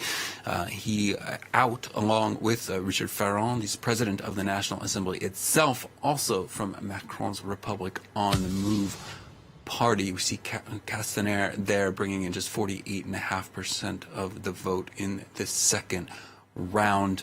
Health Minister Brigitte Bourguignon looking likely to have been defeated as well. Same for Macron's Environment Minister Amélie Montchalin. Meanwhile, the far-right National Rally significantly outperformed expectations, coming up with a projected 85 seats. That's a blockbuster result for the party of leader Marine Le Pen. Formerly known as the National Front under her father, Jean-Marie Le Pen, it now gets to form not only a parliamentary group, but a rather significant one, even larger than France's traditional conservative party, Les Républicains. Le Pen lost to Macron in the last two presidential elections, but saw her score improve in the most recent one this past April. Her party already optimistic heading into Sunday. That mood turned triumphant as the results came in. Here's Le Pen earlier. We represent a firm opposition. That means without complicity, and also a responsible opposition. That means respectful of institutions and always constructive. Because our one and only compass is the interest of France and the French people. France 24's Alison Sargent has been at the National Rally's campaign headquarters in Le Pen's home district of Hénin-Beaumont in northern France. Alison, talk to us a bit about the mood down there in Hénin-Beaumont. What have you been hearing from Le Pen supporters this evening? Well, Brian, it is a party mood here. Champagne has been drunk. Marine Le Pen mingled with supporters for a long time. I think she's still here somewhere talking to supporters and journalists, basking in these results. People were hugging, shaking hands, singing along to all of the music. They are set to win 85 seats, way above the 25 to 40 that were predicted, way above the record 35 that they had gotten back in 1986 when there was a proportional voting system. Supporters and party members are really surprised by these results themselves because the far right usually doesn't do so well in legislative elections. I've been asking them what they think happened this time around. They really credit the party's work campaigning. They say they, were boots on the ground, really speaking to supporters in the trenches locally. And they say that in the end, it shows that more people are anti-Macron and anti-Melenchon than they are anti-Marine Le Pen. That maybe people are realizing that her party, in their eyes, as they see it, is not really a far-right party, that they've succeeded in sort of de-villainizing themselves. Now, that said, Marine Le Pen has said that her first act at the National Assembly will be to propose a law against Islamism. Many supporters I spoke to said that that is not really one of their main issues. They say that, cost of living, that's really the main reason that they voted for Marine Le Pen. Despite this historic result, it's also worth mentioning National Rally supporters here are still very much opposed to this majority voting system. They still want to see the system changed to a proportional system. They say that if that were the case, then their party would have even more seats in parliament, and that's what would truly be fair, although they are very, very, very happy with the results that they saw tonight. Well, Alison, as we've been discussing this evening, 15 seats in the Assembly gets you a parliamentary group. There are even other achievement levels to unlock depending on how many seats you have. We're looking at 85 seats for the Rassemblement National. What are they going to be able to do with this many seats? Well, Brian, I believe it's 58 seats where you can ask for a vote of no confidence. So that's something that they're going to be able to do. And then with 60 seats, they're allowed to challenge laws at the Constitutional Council. That in particular is something that people were very excited about because, again, they didn't think that they were going to get up to that 60-seat level. And then with the 15-seat group, they're going to unlock a lot of funding and able access to have offices in Parliament and things like that. Funding, a very big deal, it's worth mentioning, for the National Rally that has been in debt. I think this election is going to allow them to get out of debt, to pay off millions of euros worth in loans that they had taken out at a Russian and a Hungarian bank. And that 15-seat parliamentary group level is also going to give them much more speaking time to question members of government on the floor. So it's going to give them a lot more high-profile media time as well. So I think we can expect to see and hear a lot more from these MPs from the National Rally. All right, indeed. Big night for the National Rally of Marine Le Pen. That's France 24's Alison Sargent in Hénin-Beaumont. Thanks, Alison. Meanwhile, the left-wing ecological alliance known as Nupes, the new ecological and social popular union led by leftist firebrand Jean-Luc Melenchon of the France Unbowed Party, is projected to win 149 seats. That result, not enough to allow Mélenchon his stated campaign goal of being installed as prime minister, but it is a historic result nonetheless, an unprecedented alliance among the usually fractious French left that managed to deny a newly elected French president a parliamentary majority for the first time in decades. It's a major step forward for the French left. The result, though, could actually end up pushing the country's political leadership further to the right if Macron forms a coalition with conservative Republican Party. Mélenchon, though, defiant as he addressed jubilant supporters in Paris on Sunday evening. Here he is. This is a completely unexpected situation. Absolutely incredible. The presidential party has been totally derailed, and there is no absolute majority. We have achieved the political objective we gave ourselves, to make the president fall, after being so arrogant as to keep the whole country at arm's length, and to be elected without us knowing what his program is.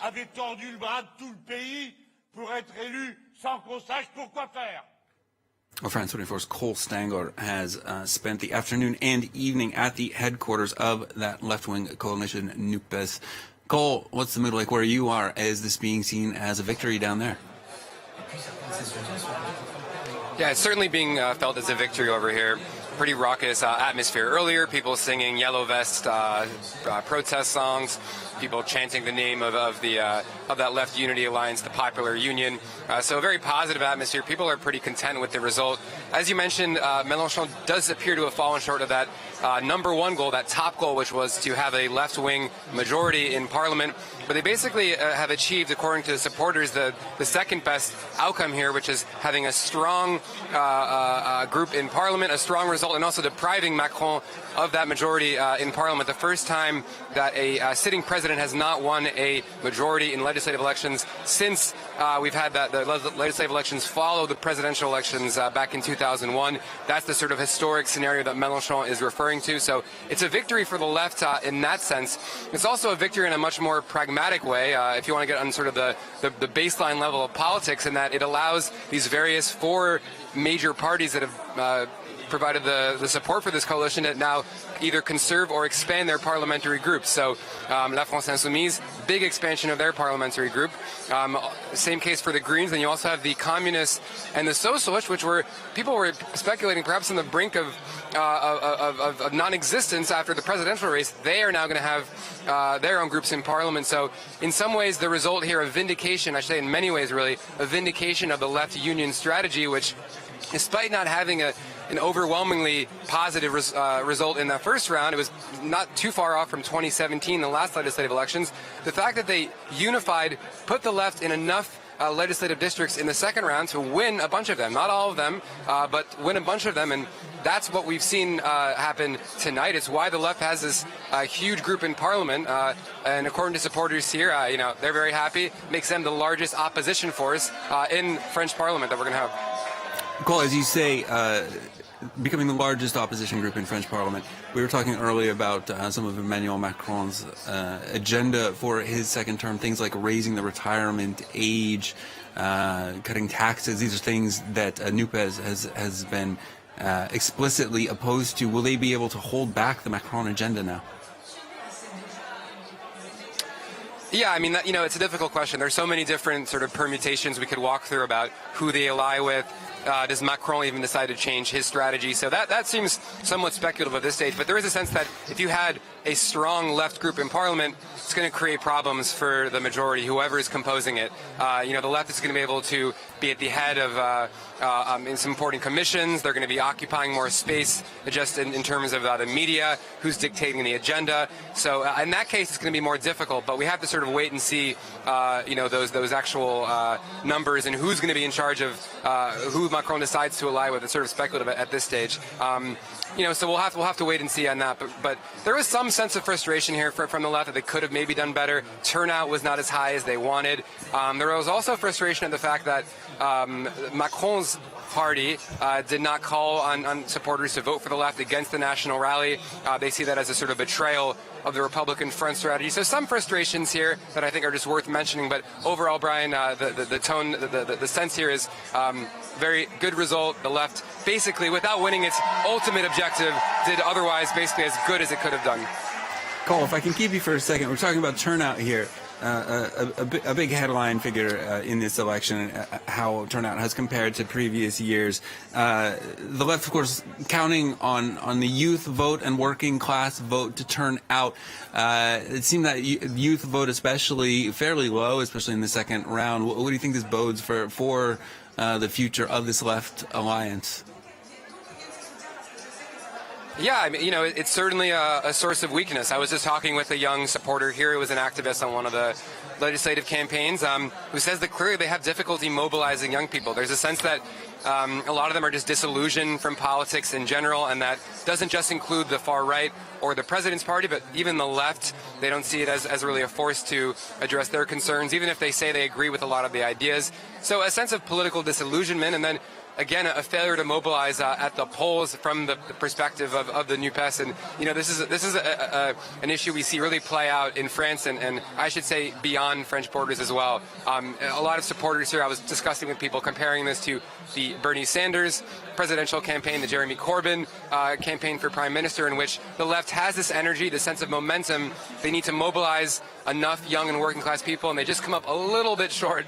And that's sort of the sense here. So the turnout clearly not where it needed to be. Melenchon talked about that in his speech, and it's certainly a challenge going forward for the left, really for across the French political spectrum, but the left in particular, which says that it represents young people and working class people.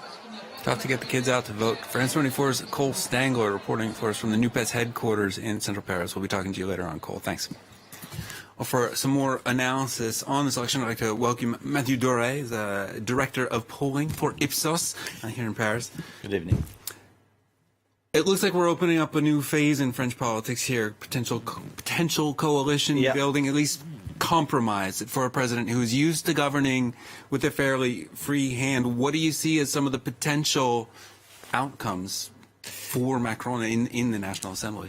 There are many potential outcomes, but the most likely for the moment is that he will clearly analyze the new balance of political forces, probably understand that contrary to the interpretation he seemed to give to the first round, and including to the presidential election, France is actually moving to the right, not so much to the left. Actually, the conjunct numbers of seats for left-wing parliamentarians will be one of the lowest in history.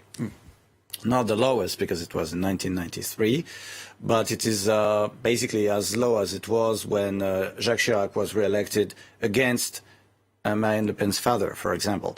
And it was a particularly bad year for the Socialist Party. So I would say of course, it's not as disastrous as the comments say, for the mere reason that actually Ensemble is still clearly ahead. Actually, even slightly, its advances actually increasing somewhat beyond 230. This is far too short for an overall majority, but it puts heavy pressure on the Republicans because basically they will be held responsible for the blockade. If there is one, and they can't unite on a solution to this dilemma. We know that it is a conundrum, and actually their leader has been explicit in his rejection of the debate, because actually the more he denies and the more he says they are in the opposition, the more he acknowledges that they want to negotiate something. Okay. At least internally there are tensions. I mean, for example, the liberals in Germany, they systematically say they wanted to govern with CDU, and they were very often penalized by this useful vote against them. And when they were not clear about who they wanted to ally with, just like at the last election, they did better. And in the end, went into government. So I would say it's a good strategy, but the outcome is almost granted. And of course, if they opt for a messy solution of bill per bill support, it could open a very new page in France's political history. But there is some risk that it could not last very long, because the European Commission, the European Central Bank, the German government will say, now you have to take action, and they won't be able to take action under these conditions. So if they want a lasting mandate as MPs, both the Ensemble MPs and the Republican MPs, they have to unite on a platform that is palatable to Olaf Scholz and the European Central Bank, because political instability is what put Italy in the dire situation it is currently in, while more intelligent coalition politics have made Germany a very stable economy and not only a very stable democracy. So I think they will look at it.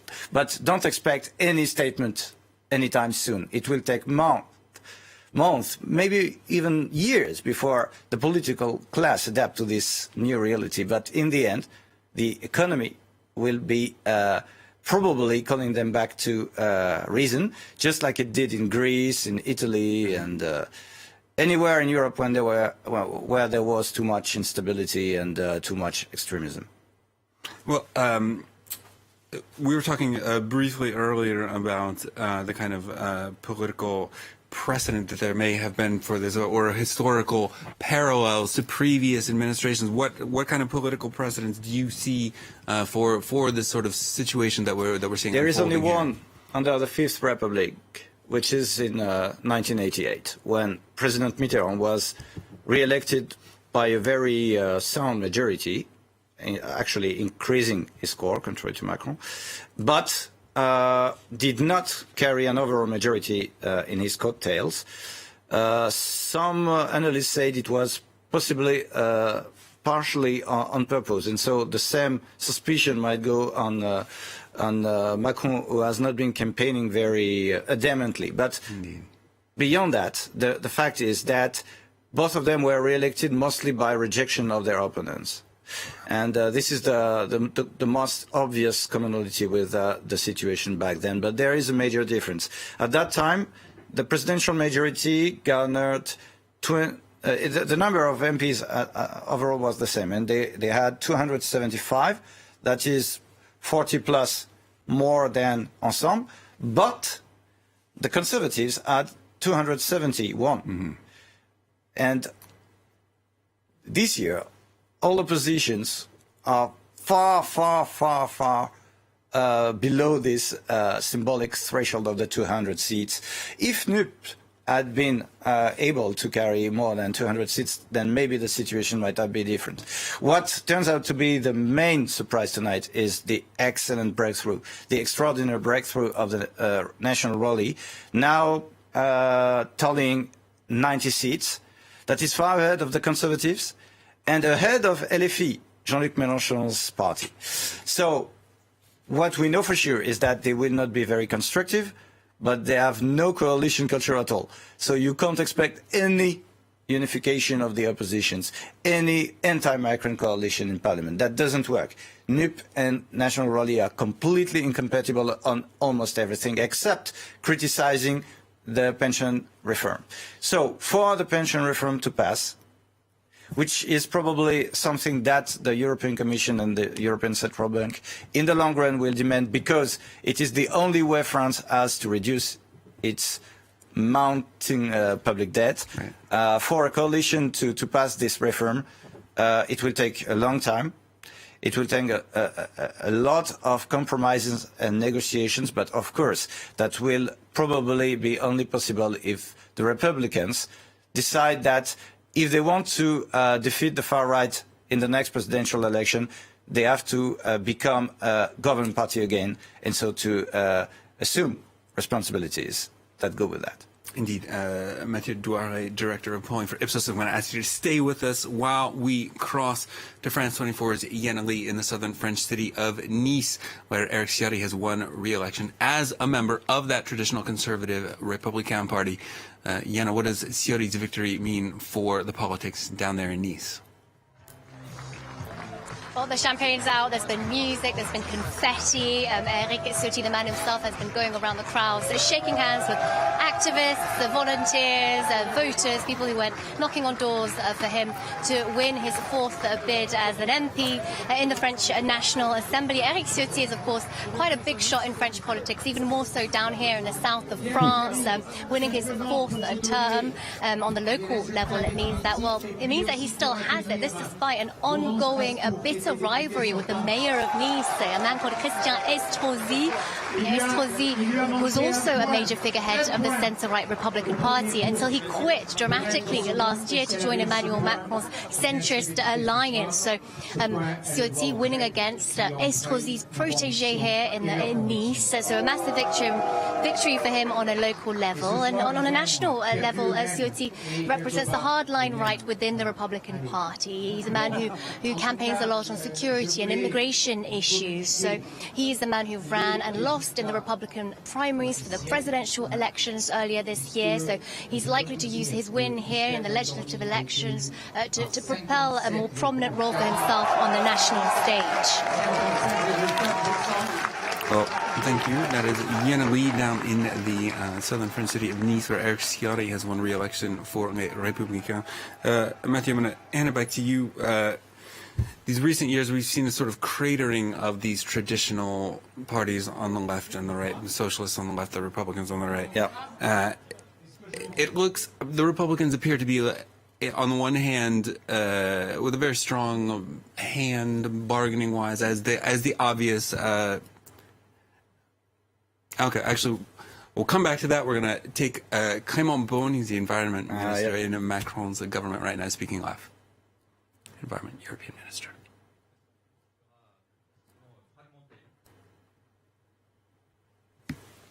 Je vais le faire dans les prochains jours. Mais je voulais vous dire que dans un contexte national difficile, so yes, we are in tough times in your country, but this victory is a great victory and it belongs to you.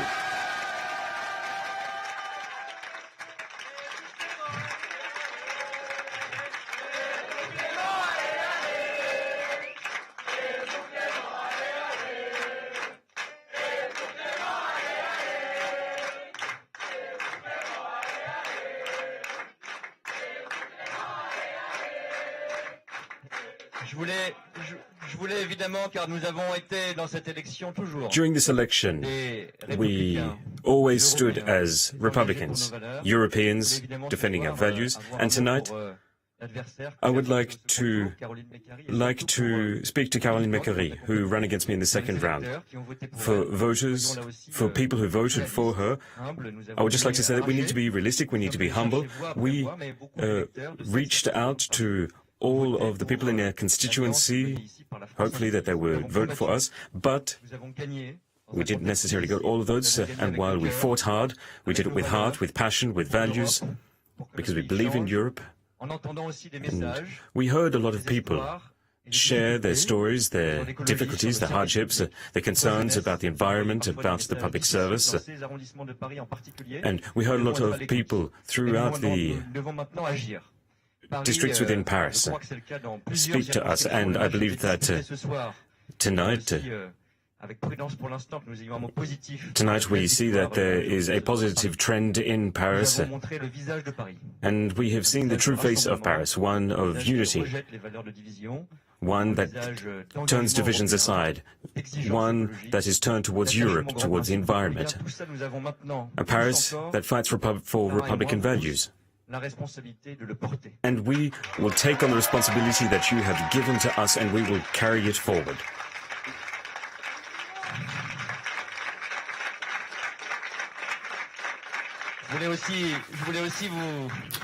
We were just talking during that speech, Mathieu Ndouaré. We're going to listen to Elizabeth Borne, Prime Minister, just re-elected. Here she is. The current situation is a risk for our country. Given the great challenges that we have to tackle in both French borders but also internationally. So the votes that came in tonight, we have to respect those votes and we have to act accordingly. So with the new National Assembly, we have a certain responsibility, a unique responsibility. So as of tomorrow, we will strive to build a majority, one turned towards action. So we have to rally people together to ensure stability within our nation and carry out the necessary reforms. The various political sensitivities will have to be brought together. We will have to seek compromise so that we can act in the interests of French people. The French people have called on us to unite, to rally together. For a number of weeks, the government has already been working and implementing necessary measures to protect each and every one of us.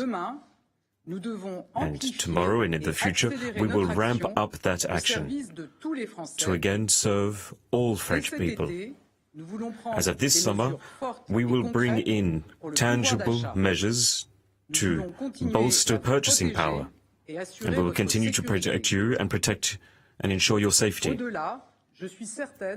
But beyond that date, I am sure that we will be able to continue to rally people together so that we can serve full employment, that we can bring forward ambitious environmental change, so that we can reform the school, the health sector, we can ensure our industrial, energy and farming sovereignty.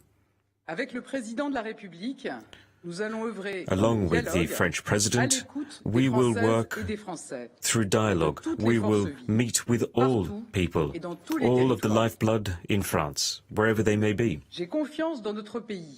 I have great faith in our nation, faith in each and every one of you, faith in the spirit with which people uphold their own responsibility, and together we will be able to bring forward change. Long live the Republic, long live France.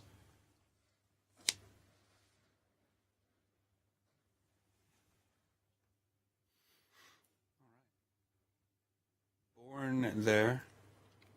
Prime Minister Elizabeth Borne giving her reaction to the results of those elections, fairly somber in mood. She mentions coalition on the one hand. She talks a lot about reform there. As Labour Minister, she was quite key in pushing through some of Macron's reforms of his first term. We were talking earlier about how there's a potential tilt towards the right in Macron's future government. Borne, obviously, on one side of that. Borne was supposedly a pawn on the left, but clearly I think she appeals to moderates far more than any kind of real progressive. So it doesn't really matter where she comes from.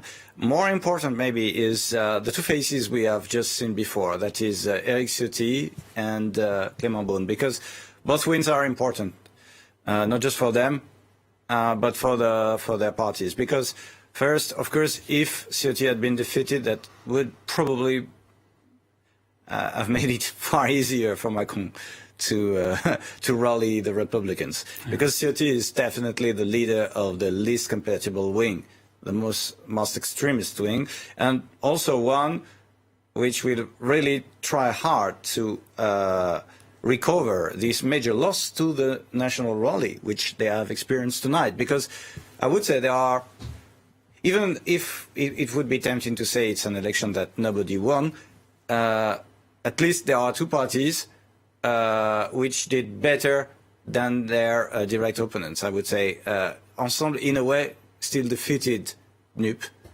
quite soundly when they were opposed, which was not the case everywhere. And the National Rally clearly confirmed for the first time in a parliamentary election that it is the most important party on the right, by far. And then Clément Beaune is interesting because he is one of the few survivors of the initial core supporters inner circle of President Macron. And he is interesting also because he is probably the most compatible, not necessarily with Nupes at large, but with the moderate left, the moderate right of Nupes, and particularly the urbanite progressives who would have voted for ecologists or socialists, and not just for Mélenchon, and even maybe against Mélenchon in a different election. The pro-Europe progressives. Yeah, because they are pro-Europe, and also because they are not necessarily revolutionaries, to be honest, and probably also because they think that the only way to push a radical climate change agenda is not by putting taxes on everything or being very statist in the policies to roll out, but far more in the vein of what is being done in Germany. So Clément Beaune will probably be the apostle of the German way of bringing together Greens and Liberals into a new Macron coalition. So it's very obvious that what Macron wants to do anyway is something similar with the current coalition in Germany. But the difference is that the German FDP is standing approximately where Ensemble is standing, while the two other parties in the coalition are slightly on the left of it. Right. And in Macron's case, possible allies are mostly to the right for the moment. Well, let's talk for a second about this apparent rise or shift to the right in French politics. Do you think France is becoming a more conservative country? Is that a result of demographics? What's going on? No, yeah, of course, but that would not apply to France only. That would basically apply to all Western democracies. And also abstention, political instability due to the quick reversals in the fortune of parties. Everything is not specific to France. What used to be specific to France was the presidential regime, which was a presidential regime in being because it was not written in the text of the constitution. So actually the text of the constitution is far more versatile. For example, a good example is the role of parliamentary bills versus government bills. Back in the early days of the Fifth Republic, there were almost only government bills. And up until 2008, it was very difficult to get a parliamentary bill, even on the not only to pass it, but to have it put on the Assembly's agenda. And there is probably now a new role to give to parliamentarians, that is to propose alternative legislation.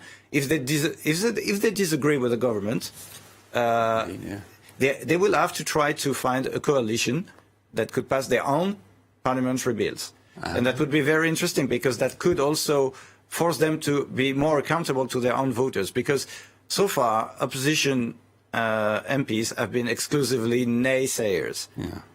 And this is not necessarily something that is very valuable in the long run, because that makes them extremely dependent on the outcome of the presidential election. Well, if they had their own legislative agenda at parliamentary level, they might have a genuinely independent standing in the institutions, and that would be a very new way of governing France, because that would, of course, develop a culture of compromise, which is clearly lacking, and also give more visibility to individual MPs, which would make the MP position more attractive to will-be politicians, and that could have many positive consequences.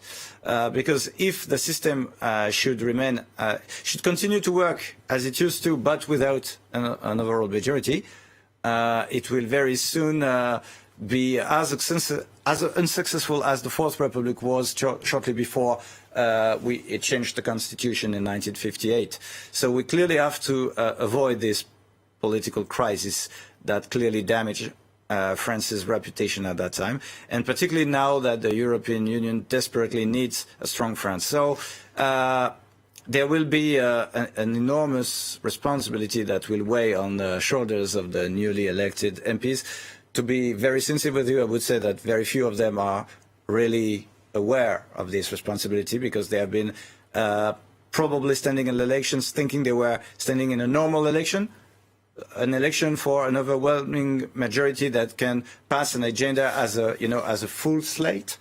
And of course, none of them is really happy tonight. And they will have to live with that, and to grow up, to get a bit more mature, and understand how it really works in a parliament.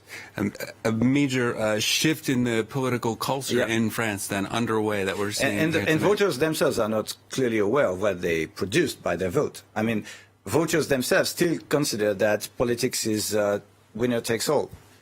So do you think this could be the beginning of the end of sort of the Jupiterian imperial French presidency? And Jupiterian regime was not at all to be, the blame was not at all to be put on Macron only. All his forerunners had done the same. Yeah. So the problem is just that it framed the political culture. And voters are really still, very keen on waiting for the providential savior. And so their approach to politics was black and white, and so you had to push a full agenda, and there was no single issue parties. It was all issues under the same umbrella, and Nupes is a good example. They said, okay, we still have some disagreements, but that doesn't really matter. We have to present a very comprehensive platform, which is not the way it can work without a majority, because no platform can be pushed through as it used to be, whatever the platform. A major shift in the French political culture that we're witnessing here tonight. It could be a revolution. Indeed. Mathieu Douaret, Director of Polling for Ipsos, thank you so much for that analysis. Very useful. We'll head to South America next, where Colombians are heading to the polls on Sunday for their own presidential runoff election. The first round saw voters deal the political establishment a major blow, putting left-wing former militant Gustavo Petro in a runoff against right-wing millionaire Rodolfo Hernandez. Experts say